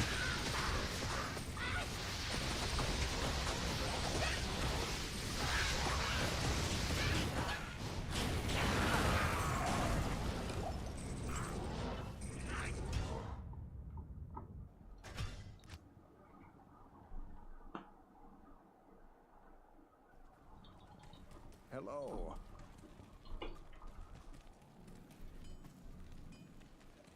Yes? And we also found the boots as well. Not the greatest, but you know, some MF.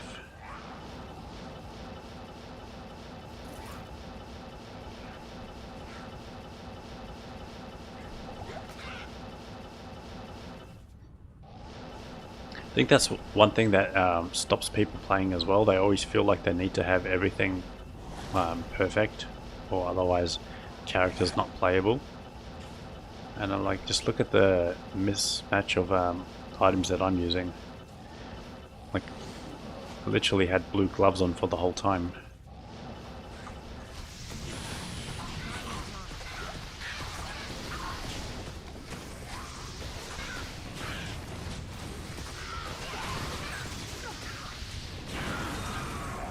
Grand Crown. That's the second one we've got. Already got one of them.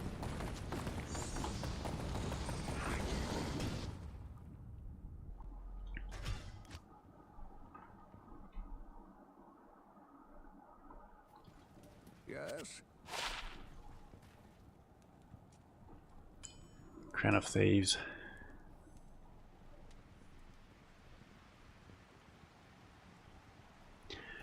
Yeah, exactly. So most people need to have that same mindset where it's like the whole point of getting a strong character is the journey, like trying to find that one piece, and then when that one piece drops, you're like super happy and excited.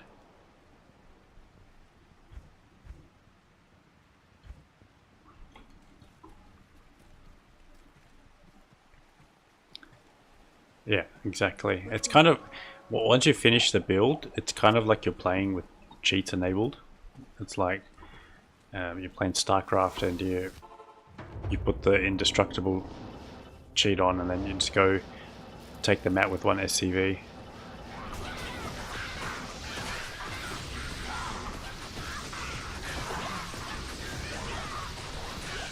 Yeah. Yeah, power overwhelming. You got Operation Seawall.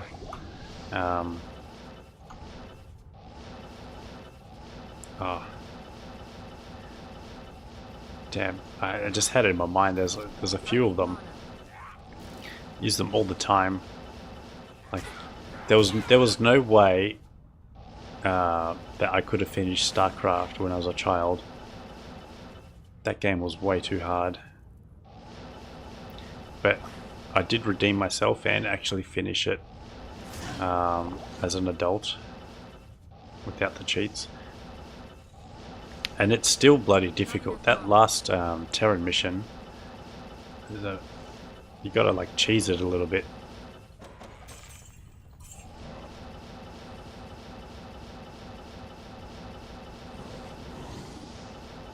And even Warcraft 2, man, that game, why did I get stuck there? I don't think I'm going to get my body back from that. I think Warcraft 2, that was a bloody hard game too, because you had to, there just never was enough money on that map.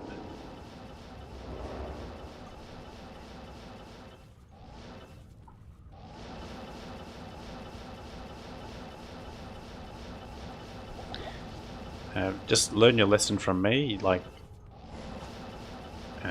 teleport away faster or have some rejuves, and that shows you how strong some ghouls can be.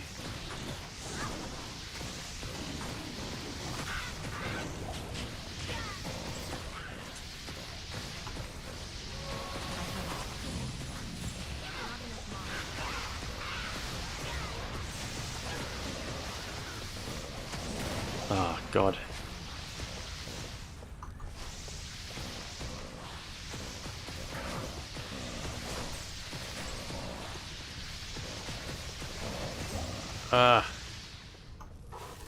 Okay. This is with 73% poison res. Hello.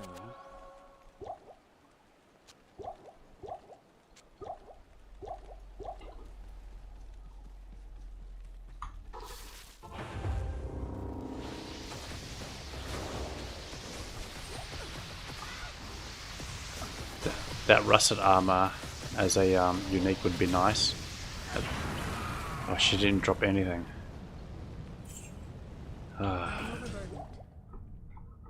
And when you die the run before and then you get one drop that run. Yeah, you really got to run Endariel on like players 3 or 5. At players 1, I feel like she's bugged where she doesn't drop enough items. And you can see every time I took out Mephisto, he'll drop 5 items. And you do Endariel, she drops 1 item. Or none. And this has been the way, like, ever since D2R's come out. It's always felt exactly the same. It's felt different to me than Pluggy.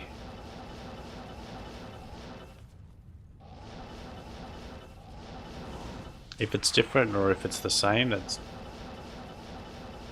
I can't really test that. Probably need like something ridiculous like 10,000 runs just to actually put the theory to the test.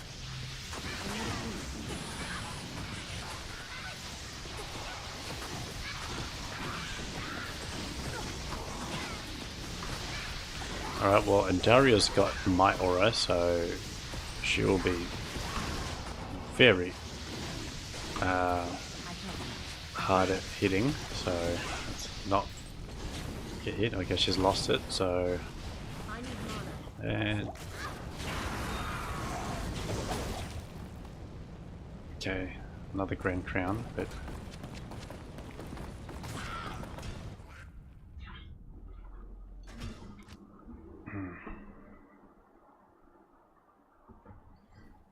It's time for some water.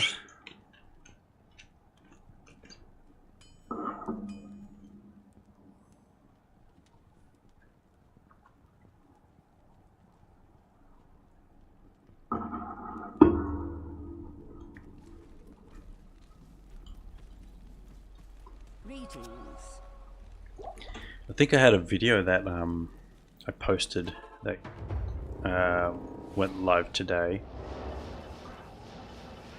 and it's basically me doing Endariel farming.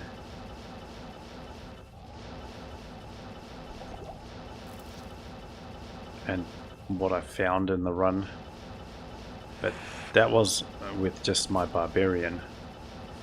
And the reason why I did it with my barbarian was just for the fact that all of my gear was on it, and I just couldn't be bothered swapping everything across.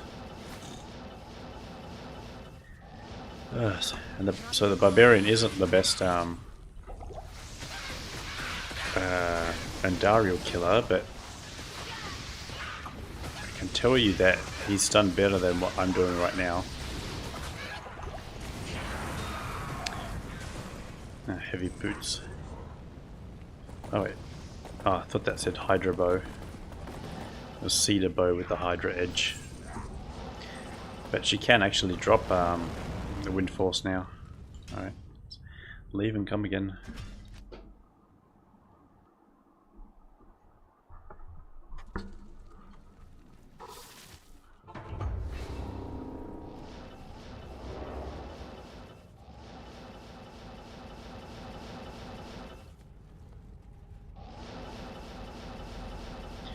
I had a feeling that those stairs were just there, but it just didn't feel right to go down and check that.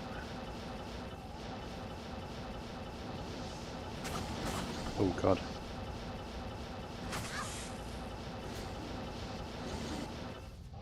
Not enough mana. I just realized I really didn't eat much food or much healthy food. I had ramen and some leftover pizza. Oh man. Once I'm done with this stream, I'm gonna have a feast.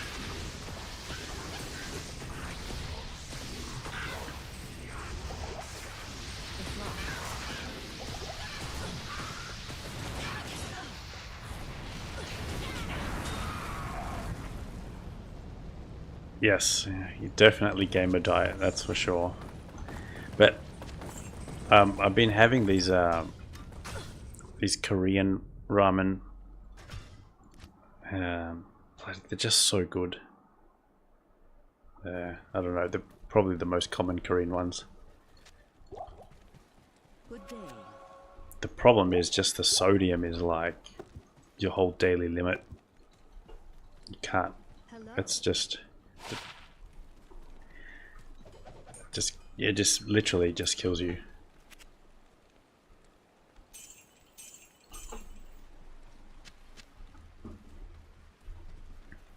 Getting at the age where I have to start checking my blood pressure, like far out. So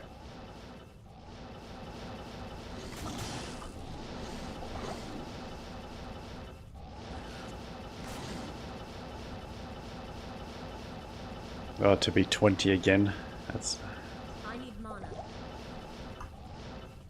the problem is like I don't like who I was when I was 20. So if I could have my mind, that like I just need the experience. I just need my my youth back.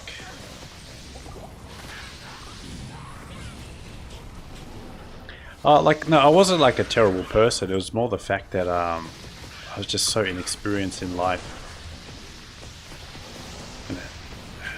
How much better I could have done certain things.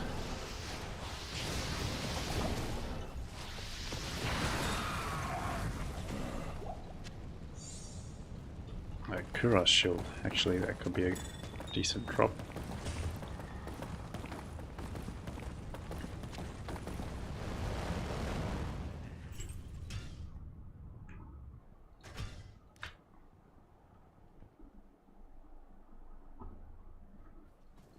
Though my early 20s, I was a very, very skinny person. Like, I could not for the life of me figure out how to put on weight. I didn't figure it out until my late 20s.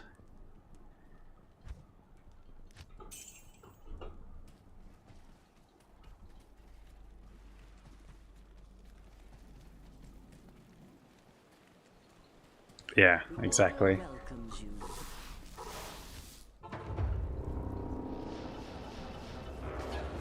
I know, like, yeah, my early 20s, I was just a complete, I don't know, just dork is the way to say it, or not like that I'm not a dork now, but I'm a dork with experience.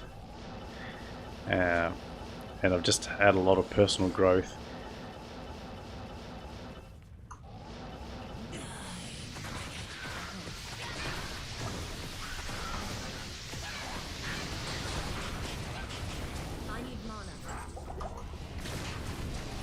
I think the biggest eye-opener I had was just getting the job that I have now. Oh, was Stone to Jordan? Well, it could be at least a Nagel ring. I still haven't found one. Come on, let's see what you're giving us.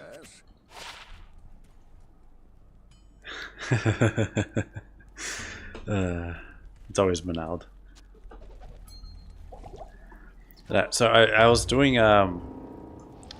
back when my account was quite new. I was doing a ladder run through or on my Switch, and I had just finished Act 1, and then I did the Summoner. No, not the Summoner, what I'm talking about. Ruddermont. So I just finished Ruddermont, just the start of Act 2. And I had like two perfect, or two 30% Nagel rings. I need mana. And I obviously stuffed up the footage. So, yeah, never repeated that luck again. So yeah, back to what I was saying. It was just the biggest eye-opener I had in life was just when I got my job where I'm working now and realized that most people are just plain idiots. So now that I know that I just live with in a world filled with idiots, I can basically handle life a lot easier. I just have to be more empathetic to people because they don't see the world the same as you do. Hello.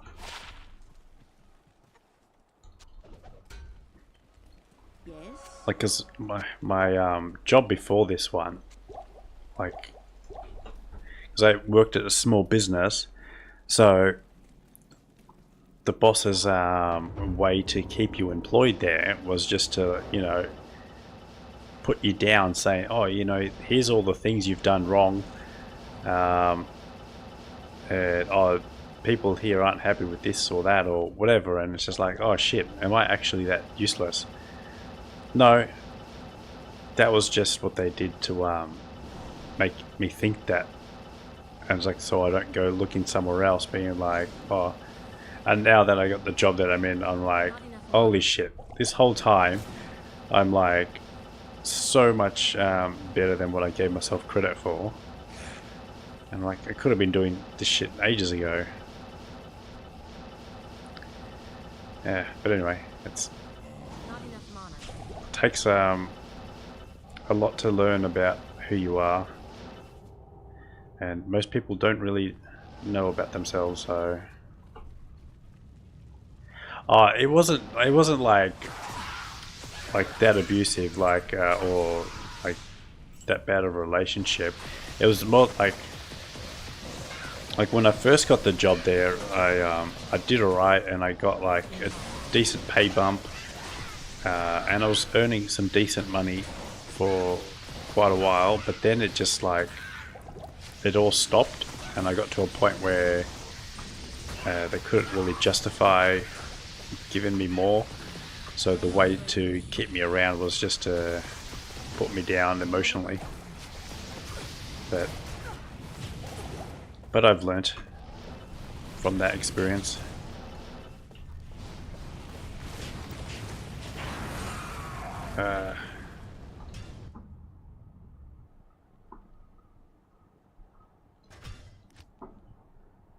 And my partner's kind of going through that at the moment, but in a different way. Good day.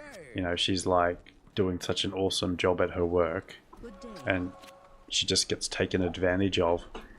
And I'm like, just please take my advice and just leave. It's just that you give that place so much, and they really don't deserve what you're doing for them.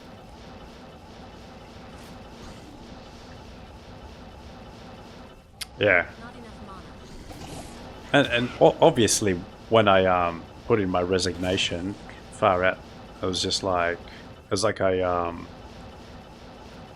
was the bad guy for doing such thing. I'm like, mate, this was transactional. You kept me here as an employee, and I provided you what you needed.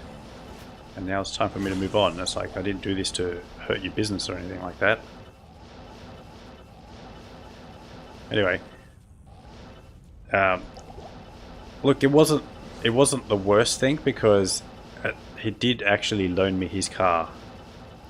He did give me the keys to his car, and I did have it for the day. And that's probably one of the best days I've ever had in my life. So, you know, you got to take the good with the bad. He had a lizard green GT3 RS. So yes, and also someone trusting you so much to give you like in Australian dollars, you know, back then that would have been like $500,000-600,000, like the cost of an apartment. And it's like, oh yeah, here's the keys, and then had it for the day. So yeah, that was definitely an amazing day.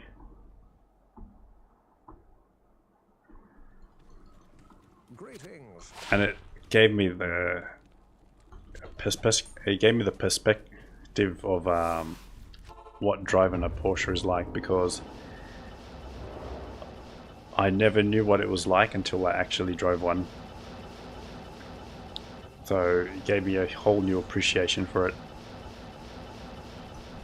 Not enough mana. I can tell you though that my car after it got hammered to the shit. I drove the shit out of my car just so I can get a fraction of the performance that I was getting. Impossible.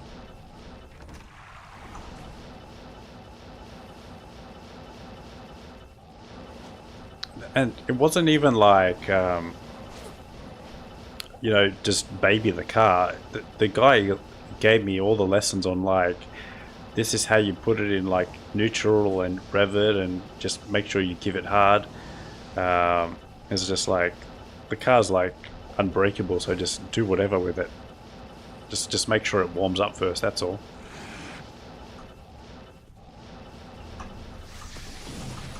It would be so nice to get to a point in your life where you can just hand someone the keys to something so valuable. But I guess it's the mindset thing. Not enough mana. He's probably not like completely attached to possessions and has a healthier relationship with stuff like that. Yes.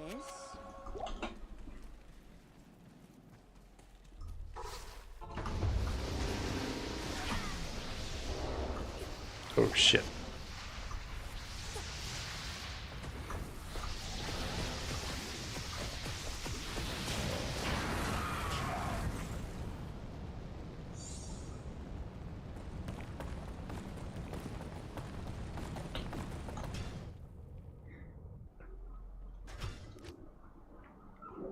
I think I'll be with my cars now, I'd be more willing to give them to people to drive, like not that fast, but it's not like I've got fantastic cars. It's just more the fact if I just trust the person. Good day.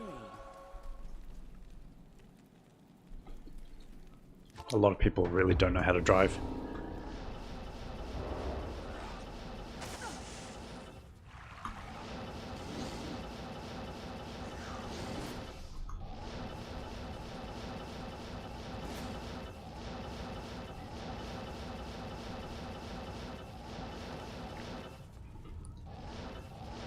I need mana. I need mana.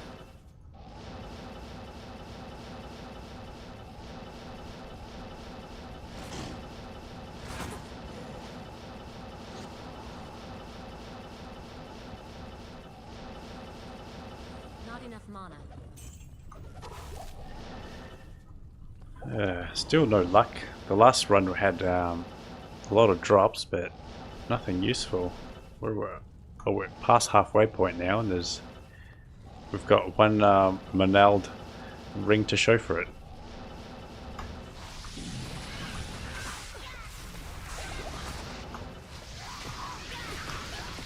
This has been the worst Terror Zone Andy I've ever seen.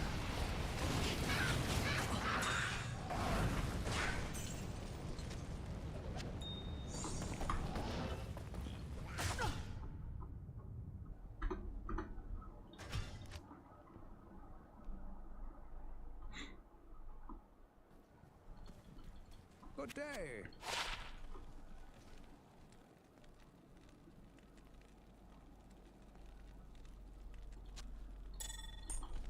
I'll sell that for gold. Hello. All resist is too low.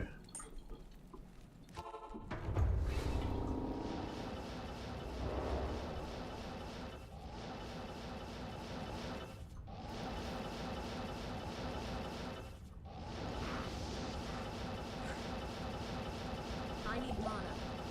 Do you know if Sunder Charms are available off ladder, or are they only available on ladder?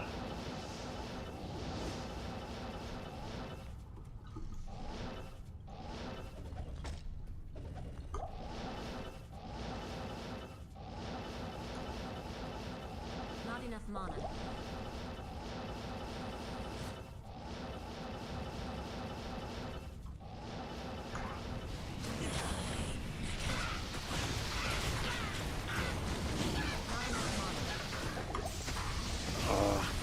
I tried going for the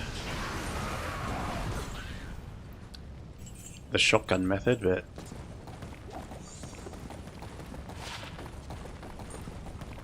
okay.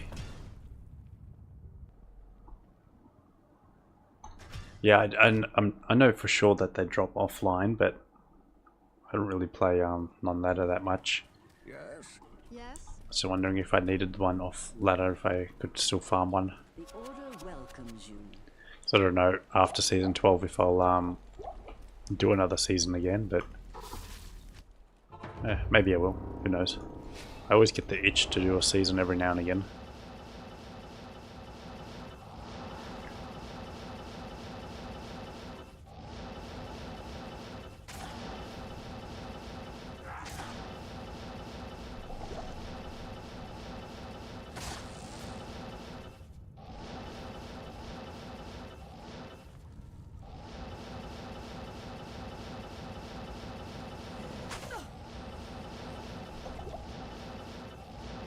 I wouldn't know when the seasons are.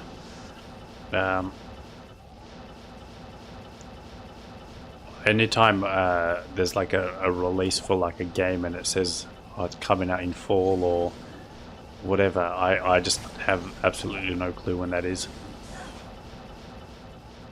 It's hard enough to know when the seasons are. Like in Australia, the seasons go based on the day of the month, so which is not really actually how the weather works. So like, hey, we got double ring. So you got like so summer for us would be 1st of December, and then the last day of February would be the end of summer. Good day. Carrion wind.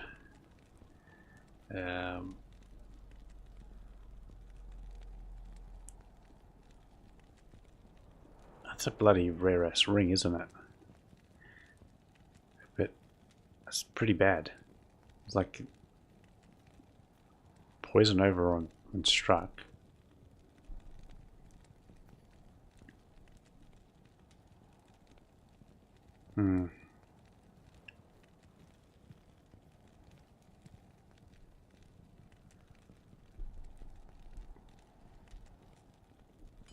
Yeah, I don't really see it. Like, the only use I can see for it is if I don't have open wounds and I need some sort of poison. I guess the 10% would do well. There's the yeah. It is. Hello. It's just the thing is you just never really see that ring. Boots bad. Pants. Okay. Alright. Well, that's the one rare item we've got in this run, so it seems to be true, one item per run.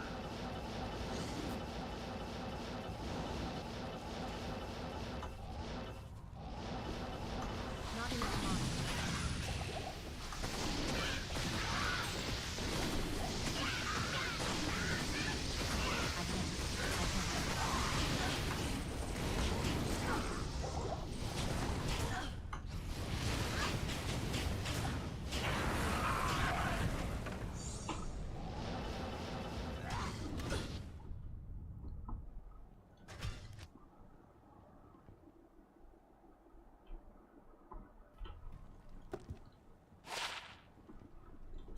Bad, very bad.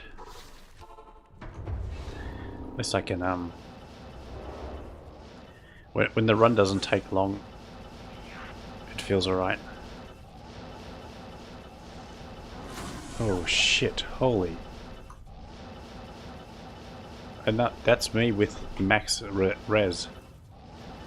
That's how much conviction or screwed me over. Alright, well then, that definitely tells me I need treachery for sure. Mana.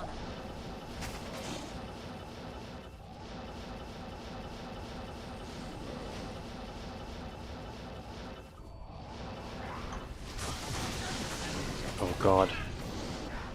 I nearly died there.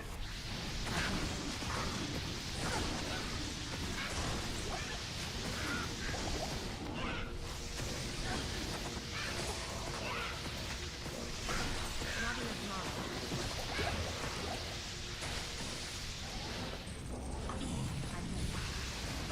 Impossible. Ah, shit, shit, shit. So much going on this one. Okay. Ah, what a shame. I can't carry anymore. Oh, shadow plate.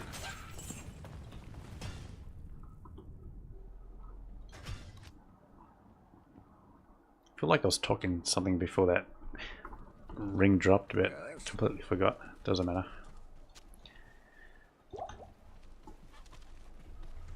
Greetings.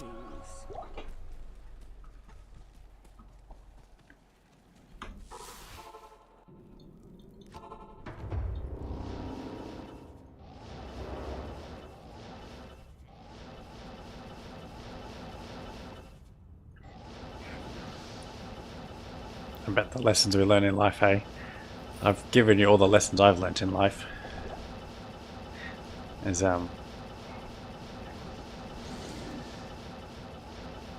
everyone's dumb, and you just need to realize that, and then treat them with respect because they don't know that they're dumb.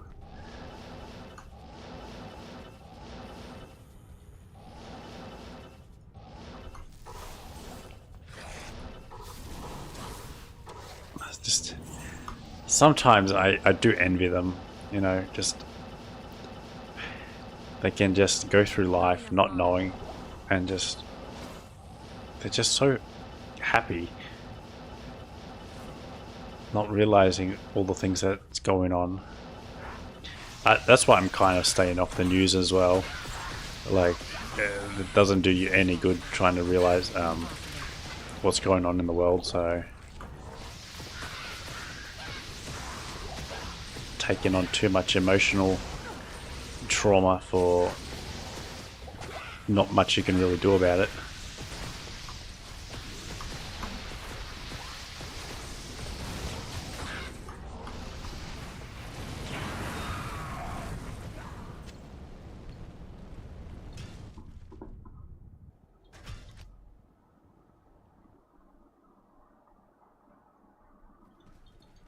Hello.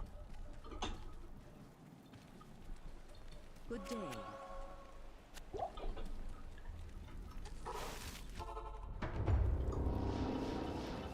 I do have one tip, and that's don't get into investment properties.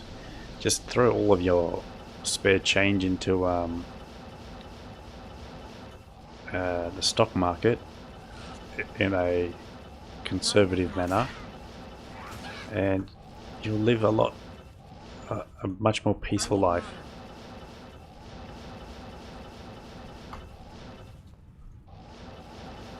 Because I've had a little bit of experience with an investment property, and holy shit, people don't care about anything that isn't theirs. And now I know that my stocks aren't going to give me a ring at night to let me know that the place is flooded or they burnt the kitchen down because they just felt like burning the kitchen down. Not enough mana. So a lot of people are probably on the opposite side of what I say. They reckon that just having investment properties is like the best way for passive income and retirement wealth, and I just think it's one of the worst things you can do. And it's split mail, no good. I think it's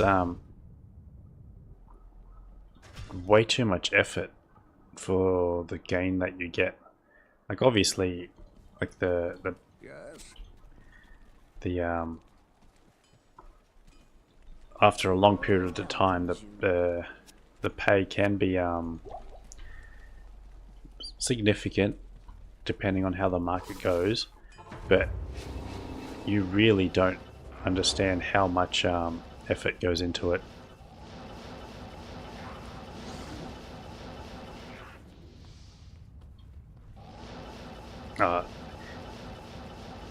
It's not about having money, it's about having access to debt. If you're able to access debt, then you can get yourself into property, but then you've got the stress of having to Not enough pay mana. off that debt, and then you're also relying on some random person to help you make that payment as well, and then their place needs repairs, so then you repair their place and you've got no money to repair your place. It's especially in Australia, like it is the worst thing. Like landlords are treated like they're thieves. Like all they want to do is provide you a house to live that you maintain at a reasonable, like just how they provided it to you, and all they want in return is when it's time for them to sell it, that they can make their money back. And you treat them like Good day. that they're doing something awful to you, like they're actually robbing it from you. I was like, well, no, they're providing you somewhere to live. Yeah, so when you've got a lot of people that just think that landlords are evil, and I'm sure there are evil landlords out there, but there was this show, it's on like, it was on like UK TV, so it's not, it was like Renters from Hell. I don't know exactly the name of the show, but I basically got so engrossed in watching that,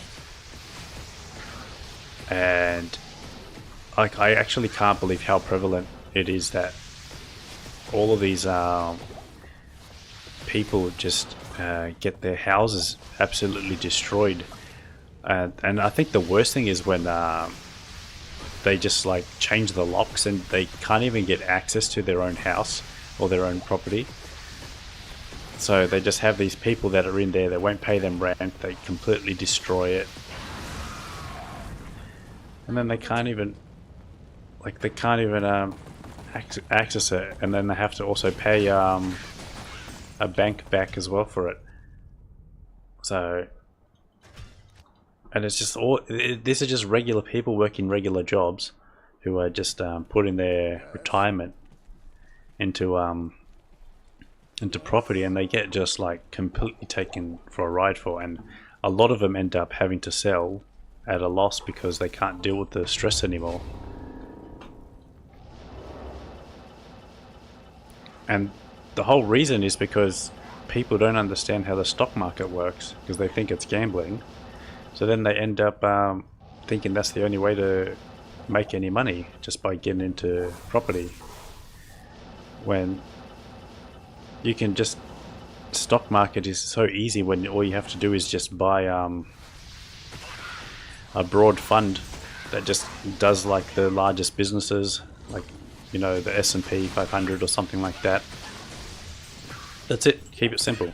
Just buy that every month with whatever spare fund you have, and you're set. You don't have to value a business. You don't have to do anything.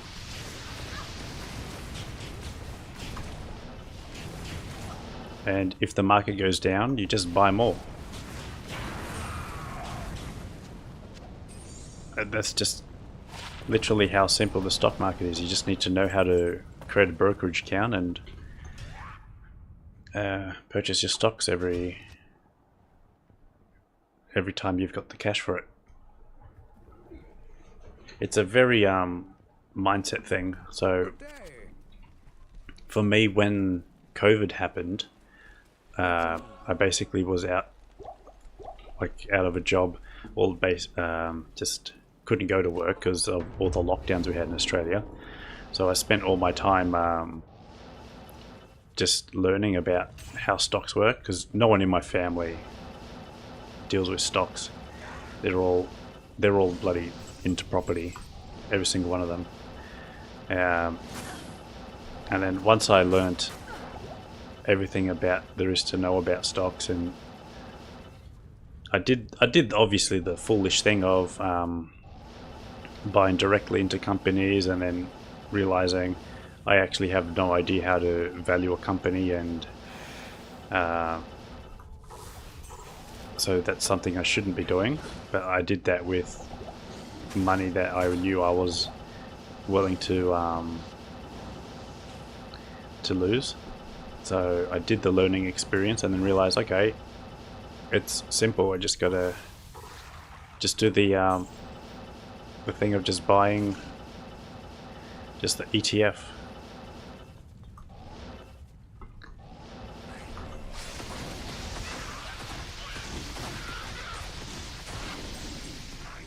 So that is the life advice I have for people who want to listen, but I am overburdened. um, I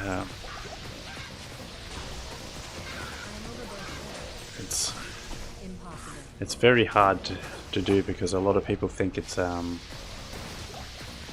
gambling, where it's completely the opposite of gambling.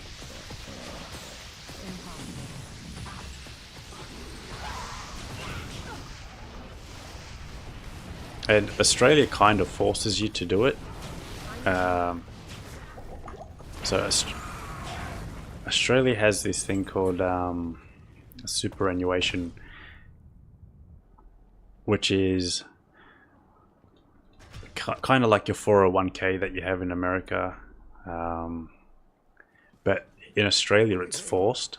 So you're like, it's just taken out of your pay before it even hits your account. Like, you don't have a say in the matter. You have to set up an account, and money's put in there automatically for you, and you have no access to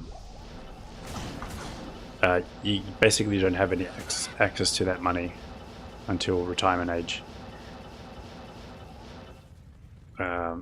So most people, because they don't understand it, they just think it's just theft. They hate the whole concept.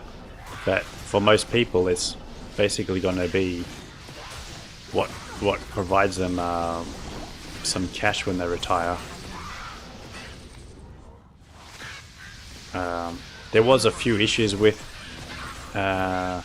people having multiple accounts, and there were this the scammy kind of companies that were charging so much in fees, and the fees is really what ate up a lot of it. But the government kind of sorted that out and punished those companies, so most of the time it's pretty good.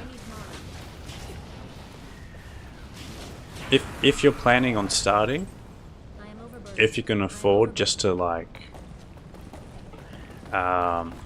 even just start now with just like, I don't even know, like $100 or something like that, just so you can see how it works, put the money in, and then be like, okay, I understand how the whole concept works now. Greetings. You see if you get the temperament for it, if you get the mindset for it. So for me, I started when it was COVID. Well, actually, I started learning about it when it was COVID, and then because during COVID there was like quite a big dip, right? And then it all rebounded back really fast, and probably like 6 months or so after the lockdowns, and that's when I got into it. I opened an account, I started buying a little bit here and there, and that was kind of when it was at a peak then. So I was buying like kind of at the top, and then because I bought it at the top, and then the market did what it does and corrects itself and goes down, I just didn't bother selling. I just been like, okay, well this is normal, I'll just keep buying. And because I was able to just continually buy, even though every time I would check my account the prices, like I would be losing money, 6 months after that it wasn't the case anymore, so it all rebounded and my account starts making money. So I'm like, okay, so as long as I'm not as long as I have the temperament to not need to sell, then this is actually easy. Scourge, oh wow. Close.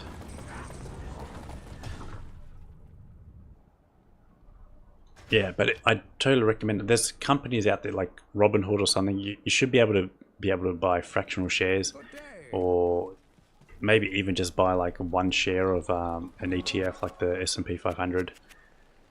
I'm pretty sure like at the moment the market's pretty high. It's like it's basically all-time highs at the moment. So you're probably kind of similar cycle where I bought for the first time. So buying now, you're probably gonna lose out I need mana. in the short term, but in the long term, you've got to think of years. Then you're pretty much guaranteed to win. Like unless like a meteor hits and half the civilization collapses, that's the only time you're gonna really lose out on the stock market. But then you've actually got bigger problems to worry about, like if you can invent the wheel again or something like that. So money's not really going to be valuable at that point anyway.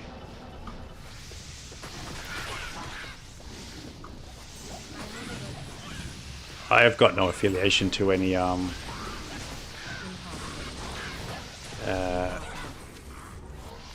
brokers or anything like that, so all the advice I'm giving is obviously just from my own experience. I'm not a financial advisor, and